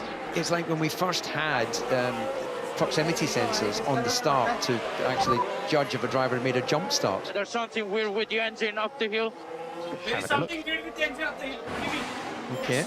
Well, that's news to us as well as our viewers and listeners. But yeah, I was just going to say, just to finish on that, when they first brought in the sensors on the start-finish for the grid, we had quite a few jump starts because they figured out it was way too sensitive, you know, and then they detuned it to basically mean that we weren't actually crossing the line But of course, that didn't help those that got the penalties in the early Grand Prix. Right, Kimi Antonelli has one hand on the Monaco Grand Prix trophy, but does he have a reliable car underneath him? So far this year in Grand Prix, it's only been as low as second place. He's been told not to worry about it. You can understand. Don't worry about it. That he is hearing every rattle and every vibration after a performance this dominant around the famous streets. Don't worry about it. No further investigation for Russell for crossing the line at pit exit, so he remains on just the speeding in the pit lane penalty. And it's worth saying that our researchers have found out earlier this weekend 5 penalties and the fines that you get if you do it outside of the race for speeding in the pit lane. Again, Kimi, fastest lap. We don't need them. I've heard that before. Very reminiscent of what Max Verstappen used to do in the lead of a Grand Prix. Vettel was prone to that as well. He quite liked the stats, didn't he? He liked the pole position, fastest lap, lead all of the laps and win the Grand Prix. The race engineer Pete Bonington, so much success with Lewis Hamilton, and now winning with Kimi Antonelli. Hadjar continuing to run. Albon, no further investigation for locking up and going over the Nouvelle chicane. Quite surprised Williams are making their lives as uncomfortable as this still, with Hulkenberg right nipping at the heels of Albon. Well, it's going to be tricky at the moment. That's the battle we're going back to right now. There is a way to there's just not enough margin to the out. Fresh soft tyres, you'd think they'd just drive away now from the Audi. I know Audi have been quick this weekend. Hulkenberg started kind of out of position in 13th, but he's on hard tyres that he's been on since lap 12. So fresh softs should give Sainz and Albon enough of a gap to break clear from Hulkenberg. Then they'll swap positions surely to keep things fair. Lindblad will pit, and they'll be 9th and 10th again. Get any sort of look at pressurising Albon and making life uncomfortable for him, then there's still a chance of a first point of the season for Nico Hulkenberg. Signs of those fresher tyres, he'll be quite, and there you go, they've done the swap. The Williams swap back over, and the team game works brilliantly for them. Arvid Lindblad still needs to stop, and they're on to repeat what they did last year in the same order that they did it last year. 9th and 10th looming large for Williams. Alex Albon back ahead of Carlos Sainz, and Hulkenberg's great run on the hard tyre, man-marked by the Williams strategy. And Albon didn't enjoy that, but he is, when Lindblad pits, going to be on for a result that he will desperately want. It's not been easy. Carlos Sainz has had 3 9th places so far this year. Alex Albon had 10th position, and that's it. That's it for the driver. He's had a sprint race point score in Austin, but it's been a long time, and sparking the question is Charles Leclerc leaving a margin? And the answer is no. Well, that's what happens late in the race. You become slightly sort of mesmerised by the amount of laps around here. You don't ever really look at that left side of the barrier, do you, Jolene? But you sense it's there. But there's no need actually on the Axel to be that close, and that is like, wow, okay, I'm not doing that again. You're straightening off the exit, so we're right on board with Charles coming through again. You get close to that one to open it up, and then the closer you can get, the quicker you can get on gas, and so you kind of do brush pretty close to it. I have been amazed that that's not happened earlier on in the weekend, because lap on lap they are, oh, we don't have the graphic, but I would say super close to the wall, about 1 centimetre away. But finally, Charles Leclerc has woken up with I mean, I don't think that was much softer a hit than Gabriel Bortoleto destroyed his Audi on the entry part of that yesterday in qualifying. So Leclerc, remember, he's got to stay pushing because he's got to stay within 5 seconds of Lewis Hamilton to inherit second place. And you never know, 18 laps for anything to go wrong for a race leader if you're the Ferraris.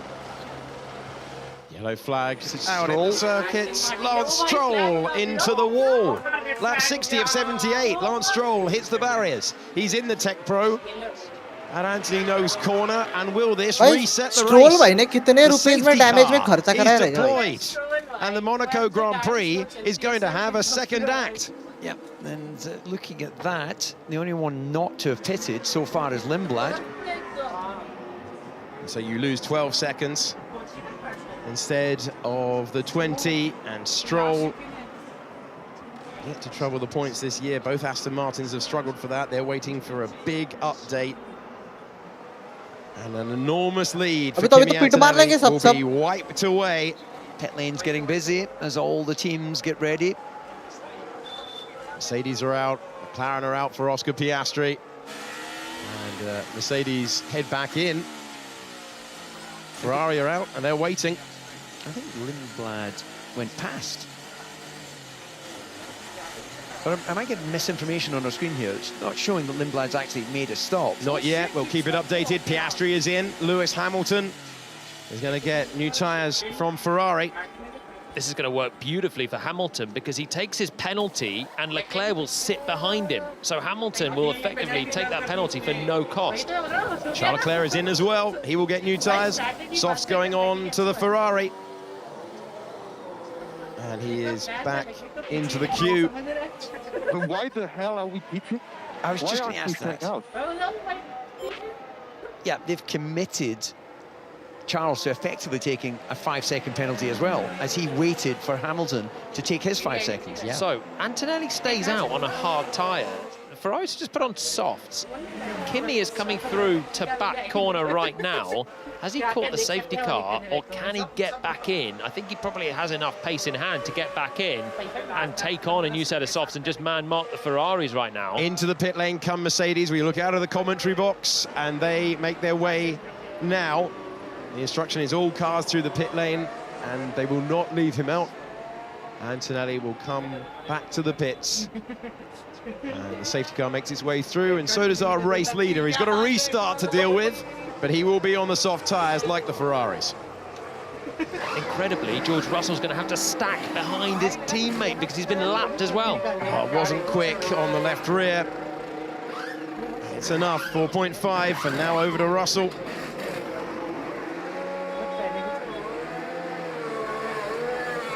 Cautious, sending him back into the fast lane of the pit lane. Antonelli, Hamilton, Leclerc, Russell, Hadjar, the top 5. Hadjar, I think, has come out ahead of Russell. Yeah, Hadjar jumped Russell. So George, by virtue of being lapped by his teammate, has had to stack behind him and lose more time. So Hadjar goes through. Remember, I mean, this is just so difficult for him. But again, he didn't have to take the tyres. He didn't have to stack. We're not talking, majority of the race left on board with Lance Stroll. Gets through the first part of Brass-Castle-Cay into Anthony Noakes. Yeah, he actually took a drive there. It looks like he turned in late. Now, whether that was because there was pushing going on the marbles on board, and I think he might have just, maybe, I'm sure, a little bit of pushing, bit of understeer, bit of sort of the engine pushing him on, but I think he got on the marbles and just didn't turn at all. Kimi Antonelli on the radio. What do I do? I was too late. Okay. They're gonna pit, man. He did the right thing, slowing down, waiting for the call, didn't he? But it was just all a bit too late for him. They had so much margin. That's why building up the big buffer has allowed him to get that wrong effectively, but easily stay ahead of the two Ferraris who pitted. So you got all these lap cars in between, and then at some point we'll pan back and see the Ferraris who will line up in the end behind Antonelli when the lap cars clear, but Mercedes buying themselves plenty of margin there. So Russell took his 5-second penalty then as well, which must be why Hadjar was through. I didn't think I saw it, but... Yeah, cycling back through. But Hamilton taking that 5-second penalty leaves him ahead of Charles Leclerc. Hadjar able to get back ahead, but that's a car with an issue. So we're going to get a gaggle of 2 races from the restart. Antonelli, Hamilton, and Leclerc, and then Hadjar, Russell, Gasly, Piastri. I don't even know why I'm listening. I honestly, at that point, I know to become better, but why are you not letting me out? I didn't even understand your explanation, to be honest. Well, on the weekend, when he's extended his contract for multiple years, putting all these eggs in the Ferrari basket, his frustration is clear. So best case for Leclerc, he stays out, he gets track position over Hamilton, he's in 2nd place. Doesn't affect Ferrari's life. Best case for Ferrari is you have the car on new soft tyres behind the Mercedes and you have a chance to attack. Now, obviously, Mercedes have covered him off, but but that was Hamilton, though. You're putting Hamilton in that situation. But if you don't pit Leclerc, then he'll still be behind Antonelli, and he'll be in second place on worse tyres than if Ferrari pit both cars and they're both on new softs. So it makes Leclerc's life worse. It lets Hamilton off the hook with his penalty, but overall for Ferrari, they're still second and third, but the car in second has soft tyres. Yeah, but it commits. I guess it commits Leclerc to finishing behind Hamilton, and that's his thing. He's thinking, well, look, second's better than nothing. Okay, so Antonelli makes his stop, and then George Russell comes in and does not serve the penalty. No, he doesn't. I didn't think he did. So Hadjar didn't dive into the box. He's gone through the pit lane because the safety car came through the pit lane. All the cars did. He is still on old hard tyres, so that's why he's ahead. There's a lot going on here with the pits. But Russell did not serve his penalty. So Hadjar has got a car problem, and this has been an unusual Grand Prix, but this is the latest safety car restart in the Monaco Grand Prix since 2017. The lap cars may now overtake. The instruction has been to move from the pit lane to the main racetrack once more. And this is going to take a while to make our way through. Now, in terms of those 5-second penalties, we now know that Piastri has served his. Message comes from race control. The graphics that you can see still with the 5 seconds hanging over, but Hamilton's has not been noted. And I think Russell's going to get in trouble for that, for not serving a penalty when you are mandated to serve the penalty in the pit stops. So Mercedes were obviously so focused on servicing the race leader coming in, they've then double stacking, someone's getting to work quickly. I wonder if they're counting the moment he was just sitting there waiting for the car in front to be serviced. I think you've got to be stationary in the box. I don't think stationary in the pit lane. I think you're absolutely right, but remember, way back, I think it was at 94, the Benetton team figured out where the pit lane was, and for some sort of penalty, they finished the race and then served it effectively after the checkered. And I'm confusing myself there now, but there have been loopholes over the years. There have been. I think you're thinking of when Schumacher won the British Grand Prix by going over the start-finish line in the pit lane. Yes, that's right. And that's exactly what I was thinking. That was, they got away with that one because the penalty was delivered too late. It used to be a rule that you had to issue a penalty in 20 minutes. You used to have stop-go penalties at the end of the pit lane, not served with your team, but in a special box. But that's a strange one for George Russell. There was an opportunity there. Hadjar is in 4th position, Russell in 5th, Gasly in 6th place. Piastri has served his penalty in 7th, then it's Lawson, and then we have Lindblad, who continues on, and then Albon and Sainz. Safety car still out. At the Monaco Grand Prix, Kimi Antonelli had an enormous gap that's been eroded at the moment that was deployed for the crash of Lance Stroll's Aston Martin.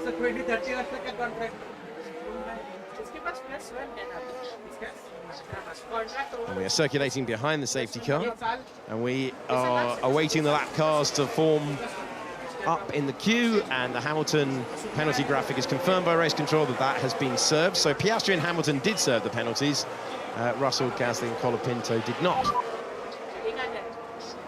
And have I served my penalty or not? I spent about 10 seconds in the pit lane. Let's talk about it after. Yeah, I just need to know if I'm getting a 5-second penalty and I'm still behind Hadjar on hard tyres. I'll give you the messages as the messages come through. Okay. Yeah, all right then. Play it cool, George, play it cool, because I don't think you have.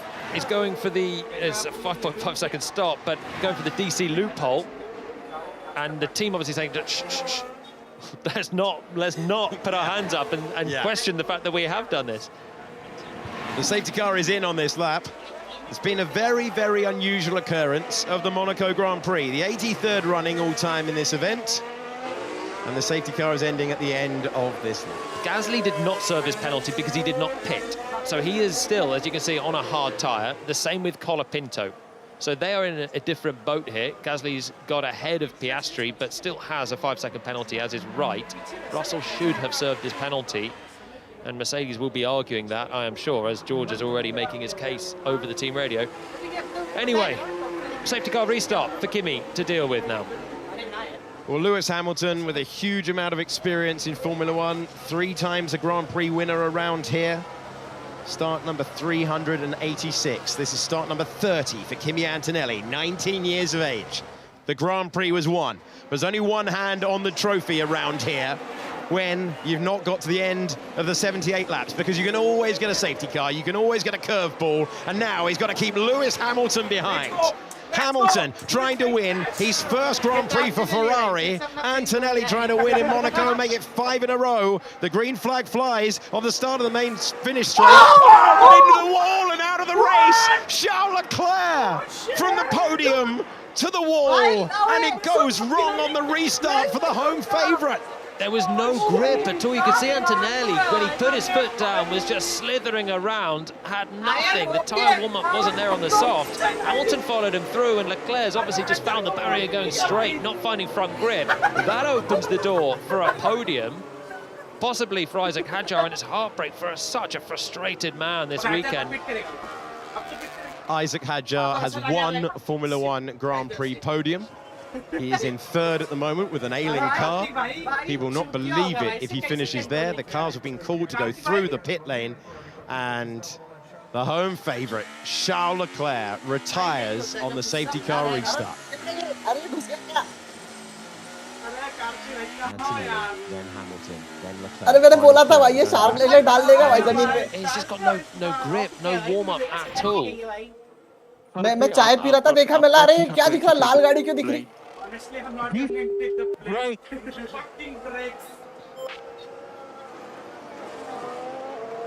Skating by into the wall. Hadjar nearly rear-ended him as well on his way. Look how close Isaac gets there to going straight, and just has to really slow it down. He's been struggling with the brakes all weekend.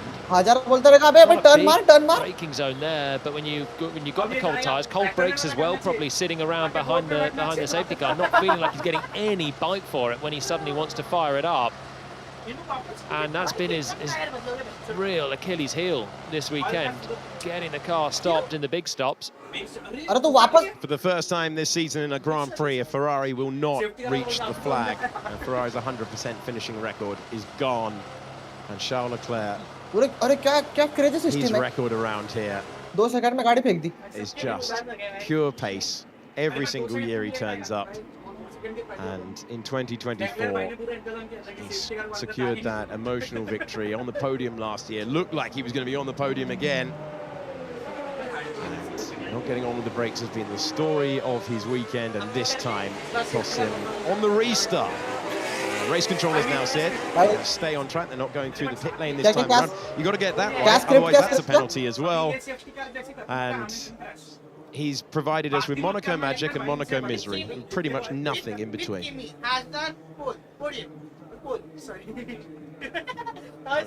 Tells you which way this one's gone. What a horrible weekend for Charles. Frustration throughout. He's been really quick. That's the thing. He's been super quick. Emotions spilling out. He knows that camera's there as well. He goes back to his race engineer, Brian Bosley, for the immediate debrief. It wasn't just him on that restart struggling. Antonelli it was obvious that he did not have the confidence. And he's got to do it again. Got an update from race control. George Russell has been noted for failing to serve the time penalty correctly, and that could be an extra penalty for the driver second in the points. We've seen that as a 10-second penalty in the past. So, yeah, Toto Wolff did not want that aired over the radio, but that's better news for Hadjar now, because the two behind him have to serve penalties. We know how difficult it is to overtake, and I think Red Bull have absolutely nailed this by just keeping him out there, taking track position. And he's in now 3rd position. Still not quite sure what happened to Oscar Piastri earlier on, that he wasn't vying with Hadjar or ahead of Hadjar at the stops, but then he had his own penalty to serve, which he did. Lindblad hasn't changed tyres. No. So he is still due a pit stop. Yeah, you have to. So there's no mandatory stops in Formula One, but you've got to use 2 compounds in a dry race. That's the rule. Different in other categories, but there's no mandatory stop. So if we got a red flag, he'd be able to. Oh my word, we have! Oh my word, that's bizarre. We've got a red flag, and Arvid Lindblad gets exactly what he was looking for. So he can now, as per the rule book, change his tyre set, and he will be on for an 8th place finish. Racing Bulls will be delighted with that news. Williams will be disconsolate at that news because it's going to cost them a position. And the red flag flies in Monaco. This is George Russell. So he's in the fast lane, he's in the fast lane. He now goes into the slow lane. And he didn't serve the penalty that he got for speeding in the pit lane. The right front knew what they were doing. The left front went straight on. They were waiting. Yeah. So it's a communication error for serving the penalty. And in the confusion of a late safety car deployment for Lance Stroll in the barrier, this race has turned completely on its head. It was strange. There wasn't a lot to remark about. We had Lando Norris, Oliver Behrman, Valtteri Bottas and Max Verstappen retiring. But when Lance Stroll hit the barrier on the restart, we have seen Charles Leclerc go to the wall, and now we line up in the pit lane and we await a restart in Monaco. There is a potential here, if the race director chooses, a standing restart option, but I got to tell you, it's totally in the discretion of Rui Marquez. Your analysis program is going to be about 3 hours long. That's a good sign for a Monaco Grand Prix. There's not been a lot of overtaking. There's been plenty of action. Gasly's got another penalty. So he hasn't served his first. He's picked up a second. He's had a brilliant weekend behind the wheel. Whatever is going on with these drivers coming through the pit lane at 60 kph, it is going to be incredibly punishing for Gasly. 10 seconds to serve. Now Russell may well have a bigger penalty coming as well. It could be a standing restart. Lindblad has absolutely got himself to where he needs to do. Racing Bulls have gone brave with the strategy. They've done probably the only option that might get them there, and luck has played its part to get them there. 7th and 8th. All right, party people, let's give you an update on what we think is going on with the pit lane. There are suggestions from teams on the radio that it is cutting the distance across the line in front of Cadillac, that is shortening the distance and therefore, on average, speeding in the pit lane. Yeah, okay. So, when I was racing, you had to be consistent with your line when you were doing pit entries through the weekend. So, especially on the pit entry, you used to be able to cut a little bit, and the team would say if you're going to cut a little bit all the time, because it's done on averages through the pit lane. And so you can now do that on the exit as well, where Cadillac are. You can obviously nibble a little bit to the left-hand side, and drivers that haven't been doing it through the weekend, where it's been calibrated, are now doing it in the race. Let's have a look with Gasly. So you come in, you cut the left there. You've got to do it all the weekend, because that is how you get the sensor to be perfect through these averages. We're then coming through. Is he then going to cut down the left on the exit? Let's have a look whether he cuts across. So your distance there is potentially what is shortening it and causing the speeding in the pit lane penalties. So he does, and Colapinto does. Now, Colapinto's not a great reference because he's also got one of these penalties. And I wonder if that's not been possible to the teams so far through the weekend. Maybe had Cadillac out in the garage, or you've had something there that means that on the way in there's no garage there, so it's free choice. On the way out, that is Cadillac space. So that is the difference there. Hey, we've got a sensible solution in the end to this.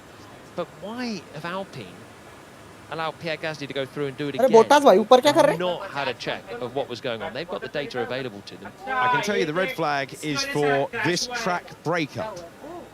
So the race director will inspect this. They're going to sweep the track.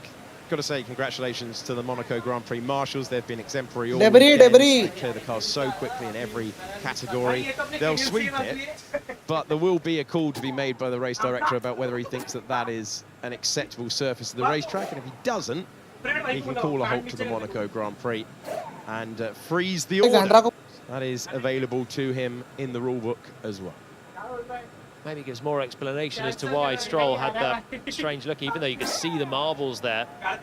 Track break up, losing grip, and drivers still turning in. You've got Stroll going in, and then the next time they're trying to attack with any speed, you've got Charles Leclerc going in as well. मैं भाई 1 note पे. That's Arvid Lindblad in conversation. And we've got a shootout to win the Monaco Grand Prix. I tell you that Max Verstappen's already gone home. अरे 500 meters away. Interview के देने लग गया भाई ये. But his teammate, what an opportunity for a first podium. I mean, he must have thought his Grand Prix was done. अरे ये bottle में पानी रहता कि क्या रहता? On the podium that he would desperately want. He's alone with his thoughts for the moment. He was saying earlier on how just emotionally tiring a Monaco weekend is. He was been brilliant here last year as well, had a great run in the Racing Bulls car. And it is just the concentration levels, the intensity of this weekend is like nothing else. When you hear him on the radio, you absolutely feel it, don't you, model है भाई LeClair भाई की third copy लगते हैं भाई Cola he does for such a long period of time. He's driven a great race to be in third, frustrated George Russell. Managed to stay ahead of Piastri somehow. And now he's got a golden opportunity of podium, and he will be exhausted later. He won't be the only one. What a strange Grand Prix. It could yet all change.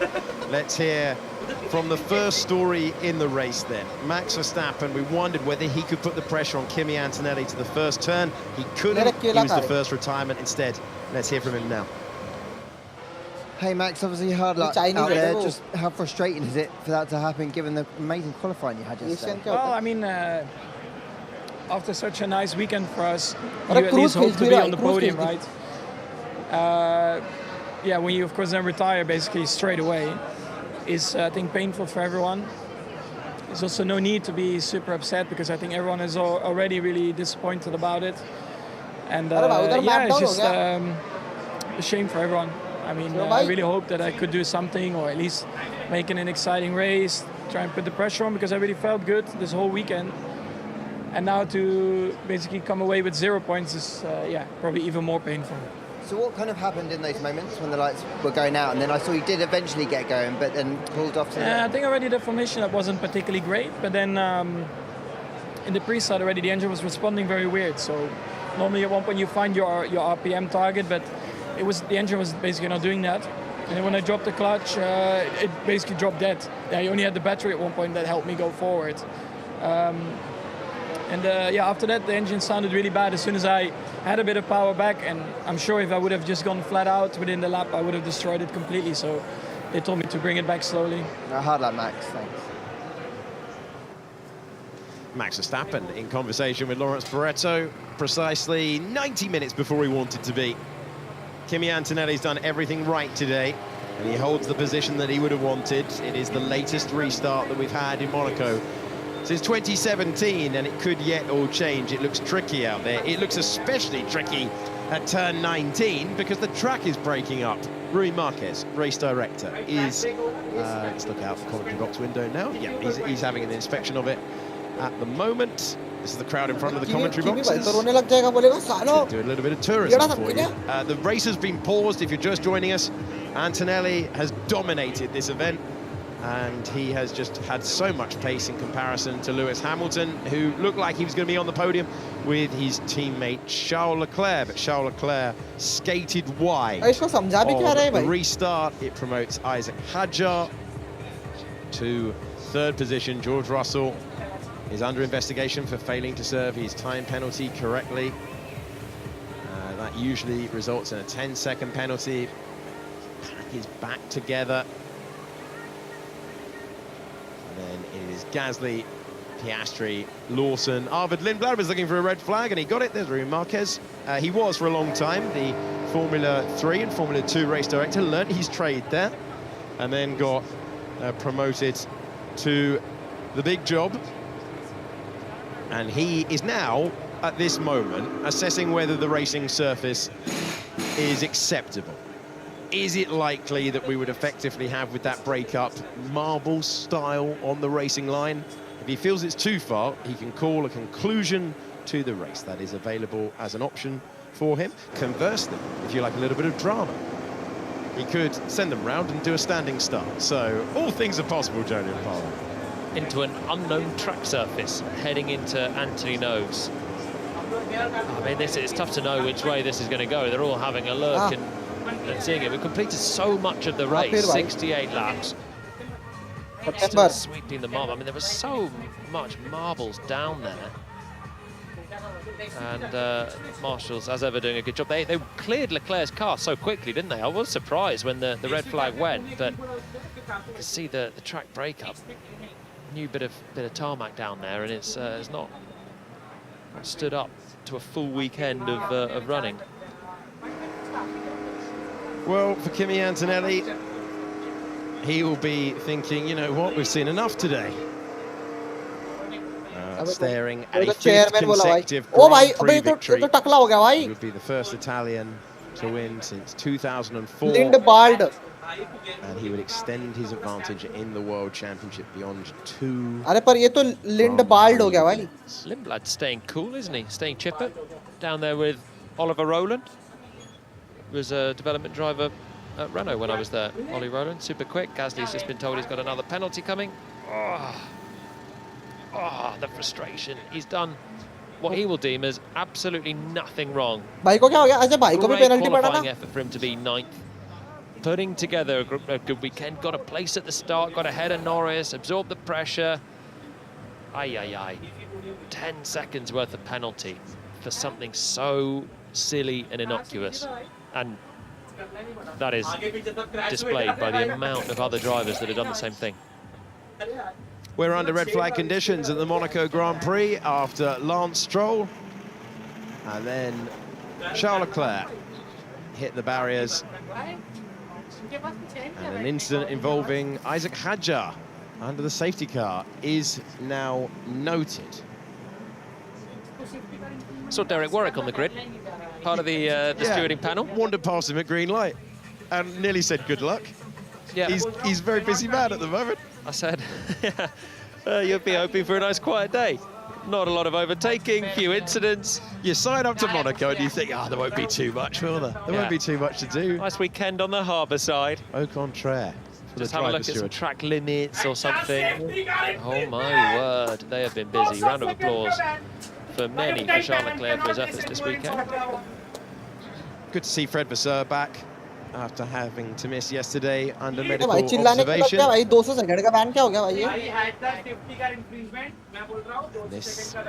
We find ourselves playing the waiting game. It's up to the race director. It is entirely up to him whether he thinks the conditions are raceable, whether he thinks they can continue with this Grand Prix, or whether he will call an end to it. And all the penalties will cycle through. We'll get a final classification. But there's a lot hanging over plenty of drivers right now. It's not dampening the spirits down. Chinese places to be. As sporting event goes, this is right up there. And as sporting locations go, that is right up there.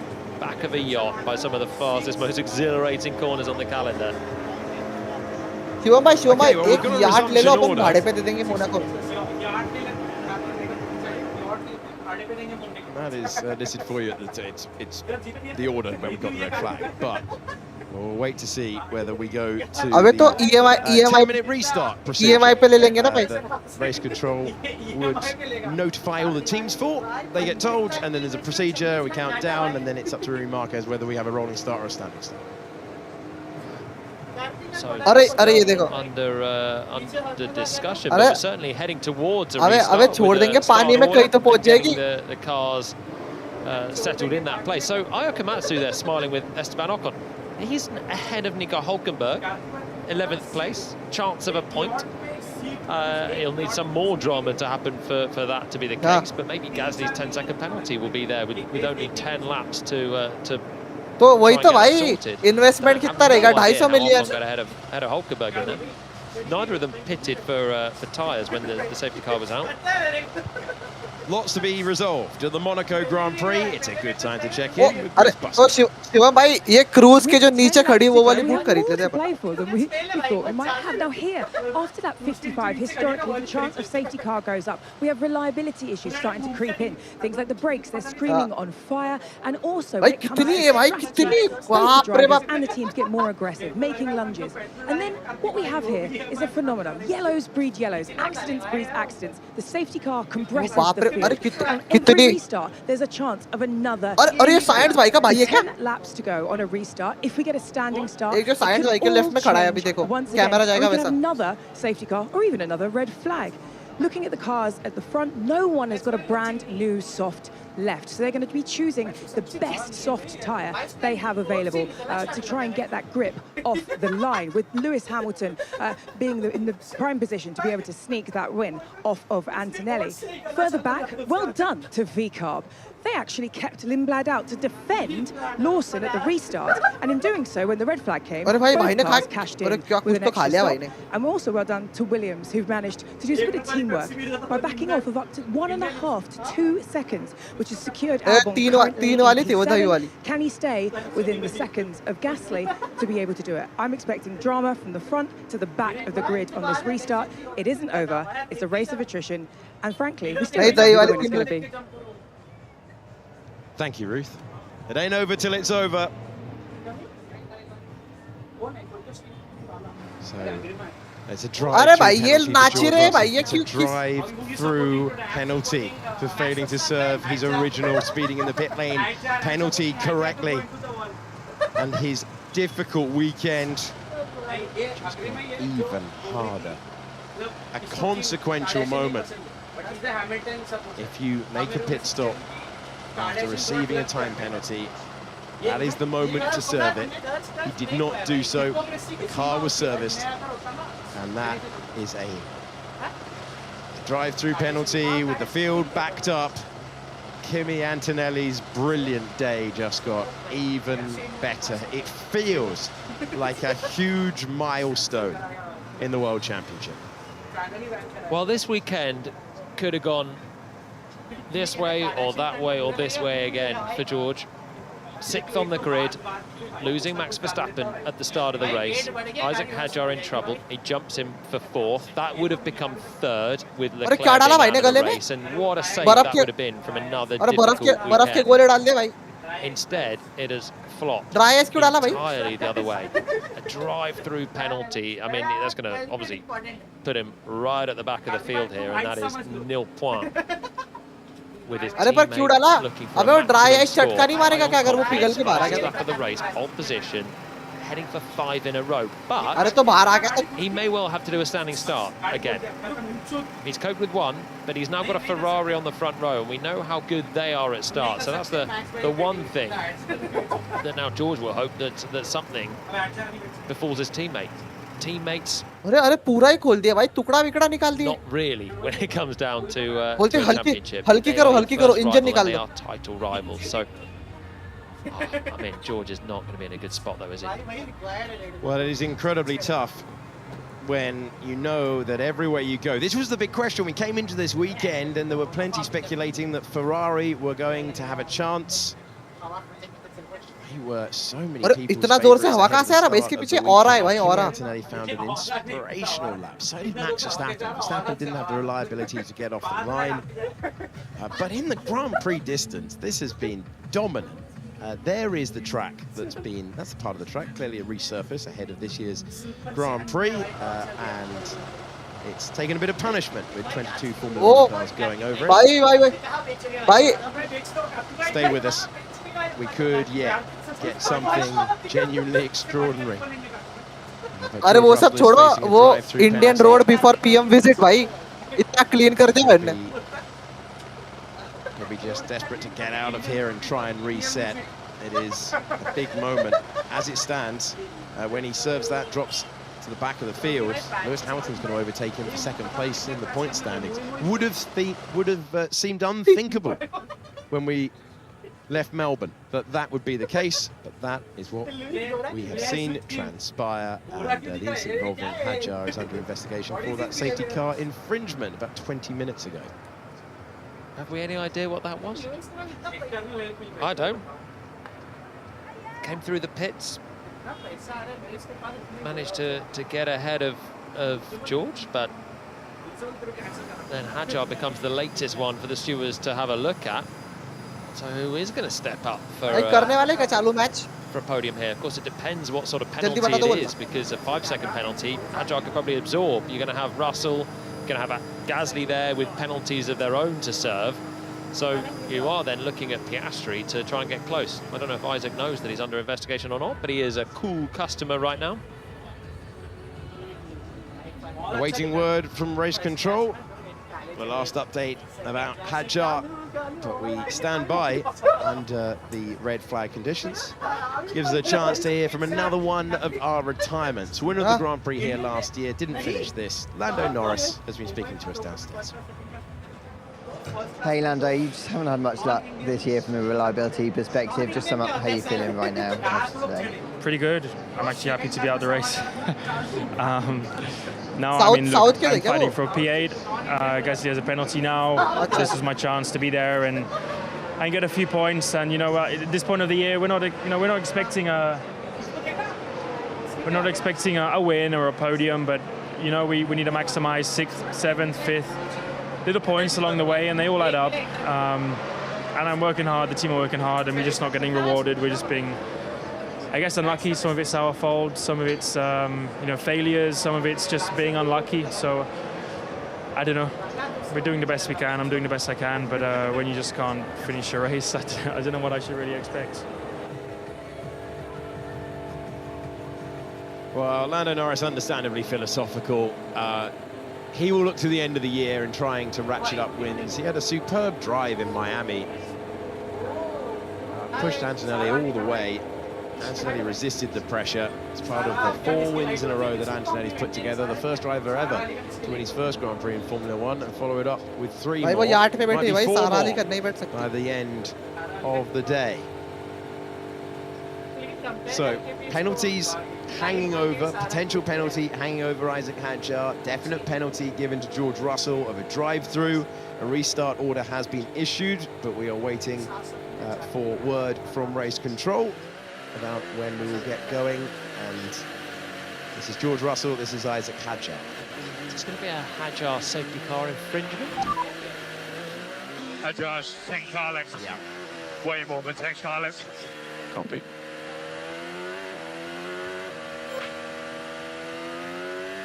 That is the rule. It's absolutely clear. That is the rule. Does anyone fancy standing on the podium at Monaco alongside Kimi Antonelli and Lewis Hamilton? Very, very strange. Big opportunity for Hadjar, but they will be able to look at the onboard. They will be able to judge whether it is 10 car lengths. And if it is over 10 car lengths, that will be a penalty applied to Hadjar. Russell having to serve that penalty with Gasly with a penalty as well. And Oscar Piastri, an odd day, might be rewarded with a trophy for it. One of those days, isn't it? You've got just excellence out front. Antonelli with the performance of his life at the moment. Just everything's going right for him. Hamilton's doing absolutely solidly. He got away with the penalty that he picked up by virtue of his teammate coming in and stacking behind him and not being able to benefit from that 5 seconds. It's not looked super quick at any moment in the race, but he might have a chance to do something, although I've just seen he's also been noted for safety car infringement. My word. Max Verstappen trying to get his car off the line to contend with Kimi Antonelli. He went a few meters and retired. Valtteri Bottas called back by the Cadillac team for his 2nd retirement of the season. His first was in the opening Grand Prix of the year. Oliver Behrman called back as well. Pulling up at the pits. He retired on lap 30. Lando Norris had George Russell directly behind him. He reported an issue on the radio earlier on, and then another problem. Lance Stroll. Now watch the part of the track that he goes over. scraped over the breakup and into the Tech Pro to begin a sequence of events that would have big consequences for the podium positions. Antonelli, Hamilton, but not Leclerc after this moment into the wall. Yeah, so what looks to be marbles from the tyre is breakup from the track, and that's why you could see it on the left front of Stroll. And you could hear it as he went wide, so he's got on that, on the marbles, which is not rubber, it's little bits of asphalt to put Stroll off, and then Leclerc as well. So sweep up hopefully will do a bit of a job. 10 laps to go if we get this thing going again. And Hamilton confirmed under investigation for a safety car infringement. One of those days, isn't it? Adrian Newey looking on, thinking, hang on, am I going to get a point here? Alonso's 14th, Colapinto's got a penalty coming. The race will resume, and it will resume in 10 minutes' time. The signal given. So they believe the 19th corner is raceable. And we will have a tight tack, we will have a restart. It is dry, it is absolutely possible that we're going to have the 5 red lights going out once again. Hamilton under investigation, Hadjar under investigation, Russell with a drive-through penalty, Gasly with a penalty, Oscar Piastri finding himself in 6th position. The points currently rounded out by Liam Lawson, Arvid Lindblad, Alex Albon and Carlos Sainz. Laser focus once again. A man that's taken everything in his stride has got one more big test. It's rare they make them easy. Somehow the pole sitter in Monaco doesn't usually get a straightforward run to win it. And Antonelli has got to get this thing off the line with Hamilton in 2nd place now. That Ferrari has been a rocket ship off the line. The consistency of launch has been so good. Hamilton without a Ferrari victory as well will be so hungry to put the pressure on to Antonelli. Do you think Antonelli would think championship if Hamilton's half around the outside, or is he going to think Monaco win? Let's have a look whether Lewis Hamilton is 10 car lengths back from Kimi Antonelli. I can't even see Kimi Antonelli. That's currently under investigation. Right. Yeah. I think this rule gets flexed all the time. So Antonelli goes, accelerates with the safety car. Now it looks pretty dramatic there for Hamilton. It is a rule. It's there. George Russell certainly knows it. I think if you go through, you'd probably see that rule getting stretched a little bit at times. In the end now, it's up to the stewards to decide. We have those both moving over, Hamilton and Hadjar, 2nd and 3rd. And certainly Lewis would have come round probably to back corner and thought, oh, that feels like a big gap now towards the race leader. 9 minutes to go until we restart the Monaco Grand Prix, round 6 of the season.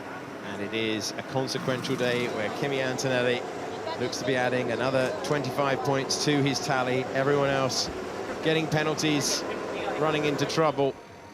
He has been serene out front, but it very much looks like he is going to hold all the cards on the restart, purely because everyone else behind him has upset race control. Has there ever been a start or a restart where the guy on pole is just tailed by 4 drivers with penalties?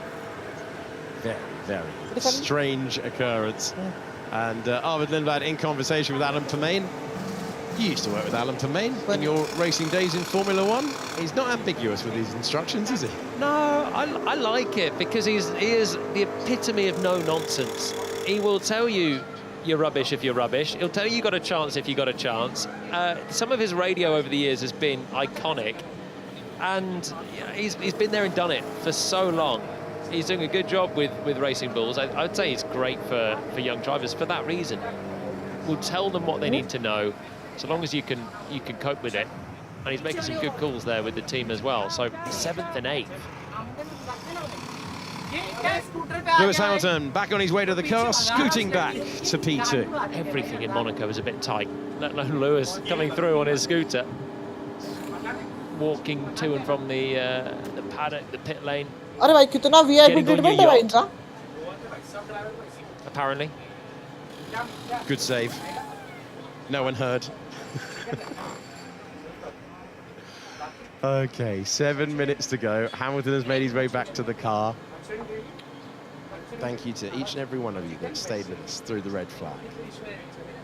Kimi Antonelli has got a restart to deal with. Lewis Hamilton is currently under investigation for dropping too far back to Antonelli behind the safety car. The same thing applies to Isaac Hadjar. George Russell definitely has a drive-through penalty. Pierre Gasly definitely has a 5-second penalty for speeding in the pit. 2 times 5-second penalty. Yeah, yes, he does. Correct. So 10 for Gasly. Drive-through for Russell. TBC for Hadjar and Hamilton. Possibly nothing. Possibly a time penalty coming for them as well. I think if you're Kimi now, you just got to forget about all of that. You've done an exemplary weekend, full focus, getting strapped in, just thinking race start. Hook it up and drive this thing to the line. Okay, let's hear from another retirement from this Grand Prix. Verstappen, Bottas, Behrman, Norris and Lance Stroll have retired along with Charles Leclerc. Let's hear from Stroll now. Hey Lance, obviously frustrating to not be able to finish that race. Just talk me through that moment at that final corner. Yeah, we have issues with the engine braking. So every lap, every corner, the engine braking changes. Some laps it's pushing me forward, some laps it's pulling me. So on that corner, it just pushed me forward, like at the throttle pedal half, 50% on throttle, and then going into the wall. And that's all she wrote for the Aston Martin of Lance Stroll. They've had such a tough season. Adrian, you were saying to you before the race, Jordan, they're just waiting to get that big upgrade in the summer on the car, and effectively that's the moment they'll really start their season. Yeah.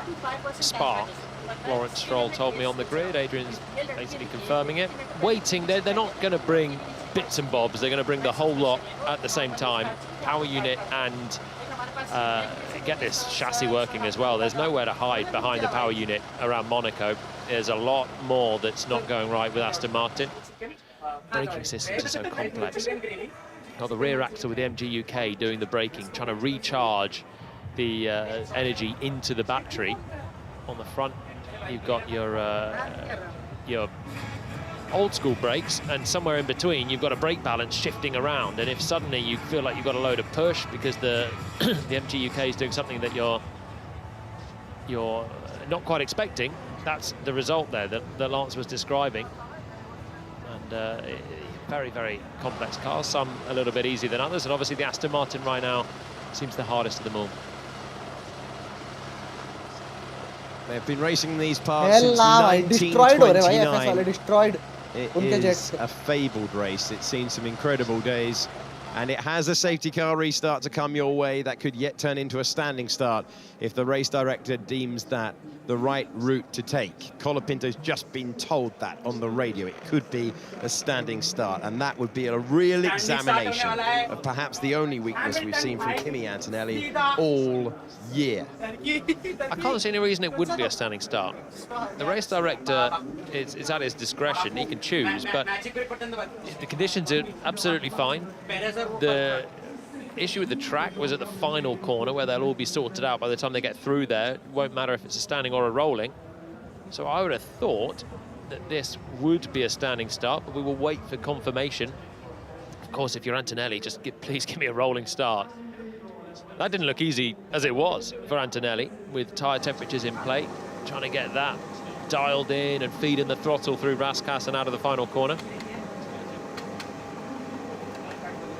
We've seen some incredible finishes for the Monaco Grand Prix through the years. It was once decided on the last lap at the final corner when Jack Brabham locked up, gifted the win to Jochen Rindt. We had the race in the early 80s where we had 5 drivers spin out or have spin out of contention or have mechanical problems. Kimi Antonelli does not want to add to that collection. And he finds himself ready to go through the final procedure. Let's very quickly hear from Charles Leclerc, who will not be taking part in this restart. He found the barriers at his home Grand Prix, and he went straight to the pen to speak to us. Hey Charles, really have I seen you so upset? I can understand that you're hurt and angry right now. Just sum up your emotions. Yeah, I mean, extremely disappointed, sad, angry, mixed of negative emotions. Yeah, I don't know how much I can go into the details, but I don't think it's just not acceptable, and the issues I've faced with my brakes have been. It's not that it's difficult; it's that in this particular moment, it's just impossible. I cannot do anything. The only thing I can do is not brake for the last corner, but in a Formula 1 car, not braking in the last corner ends up in the wall anyway. So I put the least amount of brakes I could possibly do, and it's not even braking, it's leaning my foot on the brake. And the rear brakes was not working at all, so I don't know if there was an issue there or if it's just the inconsistency I get, and the front delivered a lot more than what it should, so that's what happened. Obviously, second successive weekend, you've struggled with the brakes. How much hope can you have that there'll be a fix in time for Spain? We have a fix. We have different configurations between cars, and I think we found a solution. So that is positive.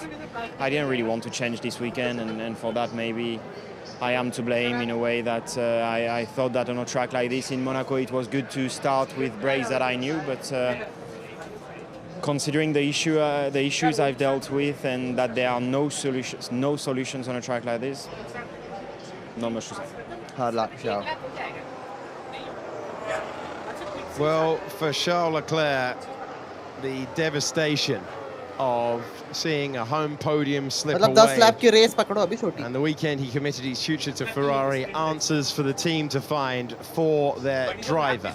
The FIA have reminded everyone to stay within 10 car lengths when we put a green light at the end of the pit lane, and we will trail out of the pit lane in a few moments' time with Kimi Antonelli ahead of Lewis Hamilton.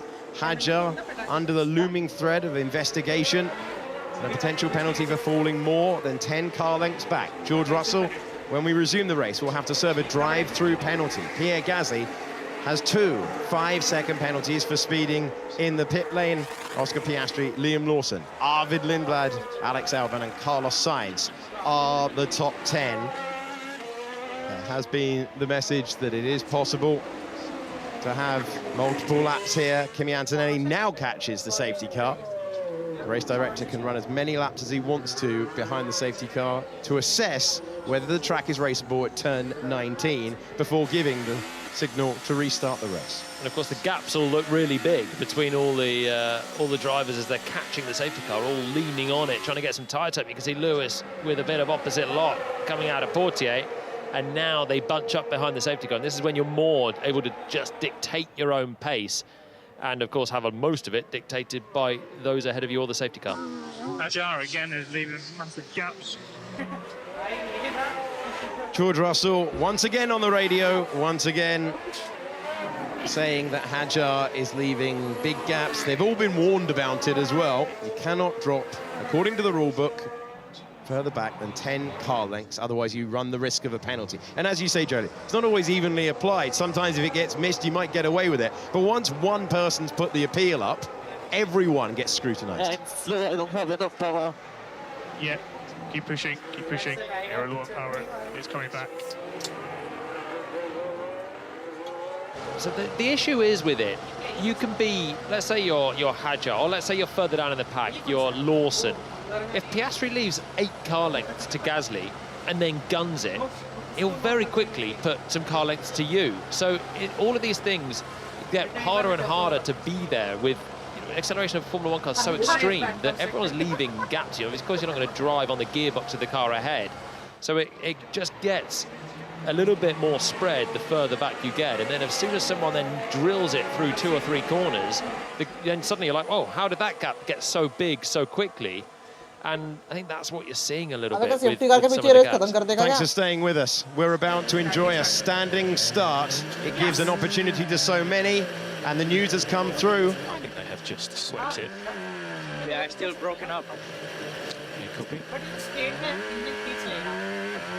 Antonelli reporting back that the track is breaking up at turn 19. He will have to take a second standing start. The 5 red lights will come on, and when they go out, it will be a genuine fight for the win, because Lewis Hamilton has been cleared by the stewards. No further action on a safety car infringement. We have a genuine battle off the line to win the Monaco Grand Prix. That's huge.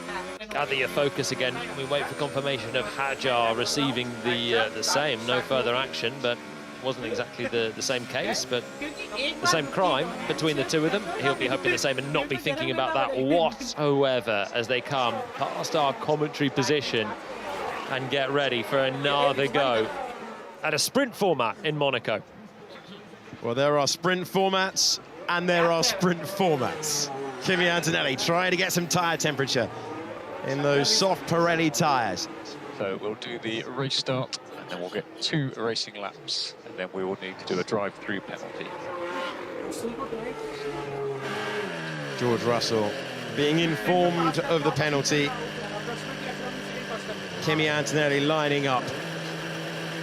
He was miles clear. The Grand Prix was won, but it's never straightforward to win in Monaco. He has struggled off the line in 2026. He needs the best start of his season to get it right. He is miles back in his grid box as well. I don't know if he's going to creep forward or not, but he is a long way back, which gives Hamilton a bit more of a chance. 8 meters between Lewis Hamilton, a 3-time Monaco Grand Prix winner, and Kimi Antonelli. It is nearly time for the second start of the Monaco Grand Prix. Here come the lights. Antonelli versus Hamilton to win the Grand Prix, and Antonelli crawls off the line, but he's got what he needs, and he holds off Lewis Hamilton. Hadjar gets a poor getaway, he tumbles down, and through go the 2 drivers who need to serve the penalty past him. Russell and Gasly get by, Hadjar tumbles down, but there's still penalties to be served, and Russell is super slow. What's going on with George Russell? Managed to get up into 3rd place, but look how far back he is from everyone else, backing the field up incredibly. Has he got an issue?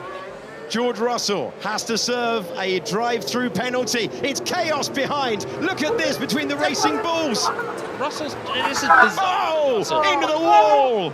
And damage for Sainz as Hulkenberg makes contact and goes up to 10th position. Lawson and Lindblad were close as well. Antonelli is 1.4 seconds clear on an extraordinary restart lap. And now we see Sainz tumble out of the points as a result of the contact. Well, it all starts from George Russell on a go-slow mission, like he's on a protest on that first lap. Got up to 3rd place. He's got acceleration because he managed to get through the tunnel okay, but through the hairpin section, just fancied sitting in the middle of the road, backing the entire pack up, and then of course you get chances. अरे भाई ये खत्म क्यों नहीं हो रहा भाई वापस सेफ्टी कार डाल देंगे. Let's go for it. Kimi Antonelli with the start that he will treasure. Oh, that's pressure when you've all but won the Grand Prix and you have to go back to a standing start. He launched ahead of Lewis Hamilton, who wasn't able to get close. George Russell still has to serve that drive-through penalty. Gasly still has 10 seconds hanging over him. I'm trying to work out what's going through George's head to drive like that on the first lap. He's obviously got to now bail out on the next lap to take his drive-through penalty. We have seen him struggle with restarts earlier this year, notably in China. Oh, come on, he was so slow. It can't just be that. He's from a standing start, his teammate's gone, he's under pressure and dealing with it once again phenomenally well with Lewis Hamilton there. What's the advantage? I don't know if he's just trying to cause chaos further back and hope that there's another stoppage or a complete track blockage or something. I've never seen anything like it. Risky though, isn't it? Risky. Oh, it's very, very close between Hulkenberg, who is getting ahead of Alex Albon, but he did it off the road and he will know that he needs to give it back. Different warm-up, different tyres, power deployment as well playing a part at the moment. Lawson did stay ahead of Lindblad, who got very close. Hulkenberg is 9th, but he's got to give the place back. Russell called to the pit lane. Yeah, so that'll be Russell down and out of things. And he tumbles down to make it even better for Kimi Antonelli. It's going to put Perez up into 11th and Alonso in 12th, so there's a points chance for some of these minnows as well. There goes Russell out behind that lot.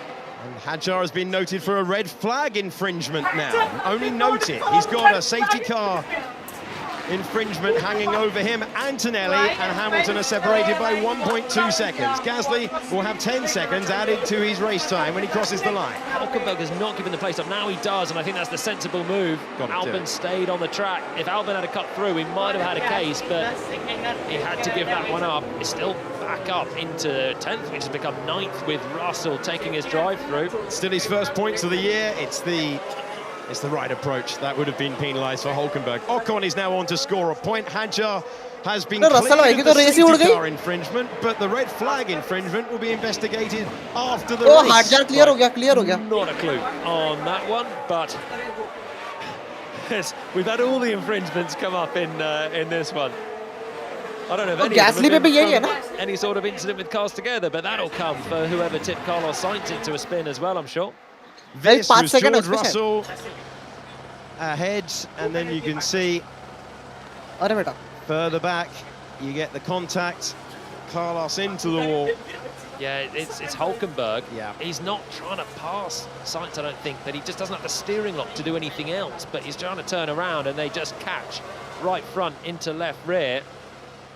It's a tough one. Here we go, on board with Carlos भाई को किसने book की वर्दी आई? It's definitely Hulk. Down the inside. Yeah, he's on the lock stops trying to get the thing turned, but it's difficult. I mean, that's such a difficult corner to negotiate anyway. Right, part two. Franco Colapinto trying to get by, and this is why he was facing the wrong way. 2 taps for Carlos Sainz. Yeah, getting really beaten up on the restart. He's finished in the points every single Monaco Grand Prix he started. This one, he will not. Out of the race. And he was on for that. He was on for that moment. Piastri all over the back of Hadjar. Hadjar's been cleared of the safety car infringement, but not the red flag infringement. So Gasly has 10 seconds of penalty to serve. Where can he end up with this? Because right now he can serve that and still be 8th, but with every lap that Gasly backs up Piastri and Lawson's not going with them either, Gasly can make this better. So he has to go full tilt for the last 4 laps of this Grand Prix and see what he can produce. Something spectacular to get a great return still for Alpine. Might yet come towards him. Kimi Antonelli about to extend his championship advantage. Lewis Hamilton about to rise. That's the best case for Gasly in 3rd place. Hadjar with no power. I'm sure that's what must have cost him off the line as well on the start there. Just not able to get anything. As soon as the lights went out, no acceleration from him. Verstappen out right at the start, and Hadjar also has been fighting that since the work over. We don't have a clue what Red Bull are capable of in terms of race pace, because the only one in there has been nursing an issue. Carlos Sainz, Charles Leclerc, Lance Stroll, Lando Norris, Oliver Behrman, Gabriel Bortoleto, and at the very start of the race, Max Verstappen. A race of attrition. A race heading towards Kimi Antonelli. Hamilton just has no pace to fight, but he will be looking at back-to-back podiums. Had to hear a whole season of you've not been on a Grand Prix podium for Ferrari. He's looking his 3rd of the campaign and his 2nd in a row. Well, you can't believe that's come up again, can you? Perez out of position again. No way. He's already had a drive-through for that at the start of the race. This is... It's a mad, mad day. The amount of penalties. I don't really have anything to compare it to. I've never seen a Grand Prix with this many penalties, this many investigations. What a great example of how epic it is, rotating a Formula One car into Casino Square. And all the technicalities as well, all the ones that we've seen. Absolutely bizarre. So, Hadjar is under investigation, but if you're Piastri, you cannot guarantee that that's going to be a penalty or not. We don't know what it's for, a red flag infringement of sorts. There's a podium on the line. Gasly's not escaping. Hadjar's got enough pace to stay within 3 seconds, which is comfortably the podium. So this is your podium fight with 2.5 laps to go.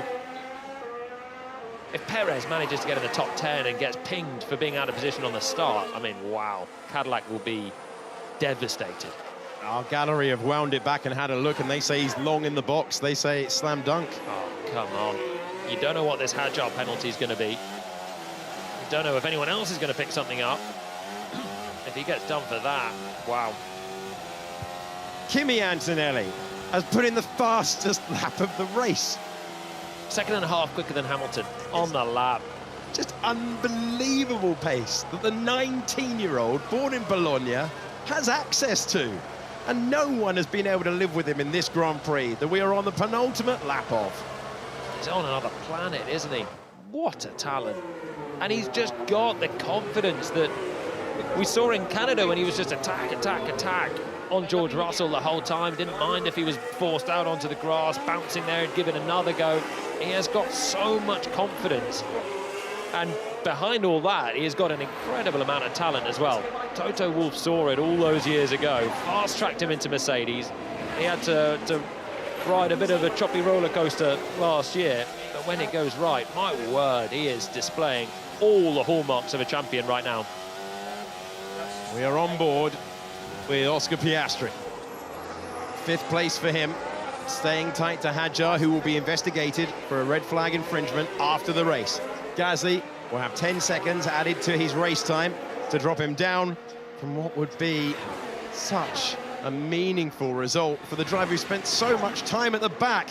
But we're on the 78th and last lap of the Monaco Grand Prix.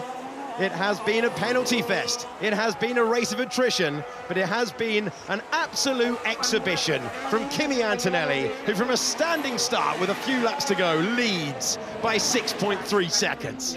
Different world. So much could go wrong around this place, but you wouldn't know it looking at Kimi's weekend. It has been outstanding from start to finish. Pole yesterday, absorbed all of the pressure, and here he comes for the final corners. Well, Giuseppe Farina won the first title in 1950. Ascari followed him soon after, but it's been a 73-year wait for Italy. Is this the day they begin to believe that it's coming home? Kimi Antonelli wins the Monaco Grand Prix. The teenager can't stop winning in Formula One. That's 5 in a row. And this one will mean everything to him and his family. Lewis Hamilton with back-to-back second places in Formula One, and Pierre Gasly will bemoan the penalties, because when you add on 5 and then 5 again, he drops down, and it will elevate, on the racetrack at least, Isaac Hadjar to the podium for just the second time in Formula One. Oscar Piastri in 4th, Liam Lawson P5, Arvid Lindblad is in 6th, Gasly drops to 7th, then it's Albon, Hulkenberg and Ocon. Here's the winner. Get in there, Kimi. Nice work there, pal. That was a masterclass, mate. First Monaco win.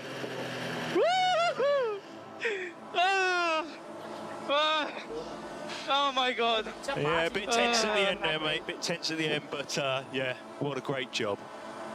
Thank you so much, guys. Car was a beast today. My goodness, thank you so much. No, great job there, mate. Great job. उधर 12-5 हो गया भाई. Lap down हो गया. What, just 2.5 hours later? He comes through and finally celebrates what he's had in his pocket the entire time. To keep the concentration up as well. He's just ticking every single box. And, well, what a championship lead. What a championship lead for him. And well done, Lewis. Great job, guys. Sorry I can pull the win. Sorry I couldn't get the win in the end. They just had the upper hand on us this weekend. But mega result. Really grateful for all the hard work, and let's continue to push. Thank you. Grazie a tutti. That's a tell, Lewis. For today, we can be happy. It's a 10-second time penalty for Nico Hulkenberg for causing a collision. It drops him out of the points and it promotes Sergio Perez. Cadillac could have been looking at their first point, and at the moment, they do have their first point. But him parking up long in his grid box could well be a penalty, and then it would mean... Read the name for me. Fernando. Bravo, bravo. Job, mate. Good job. It's P3. Nice work. Oh my God. Why does it have to be so difficult? Yeah, you worked hard for that one, mate. We threw everything at you. Good job. Alonso. I have loved today, but this has been downright bonkers at times. A driver with an ailing car has finished in third, and he's still got an investigation hanging over him. But for the moment, magnificent Isaac Hadjar, second podium in Formula One. Yeah, what a drive from him. He doesn't know he's under investigation, I don't think, because the team rightfully shouldn't tell him that as well in this stage. What a drive from him.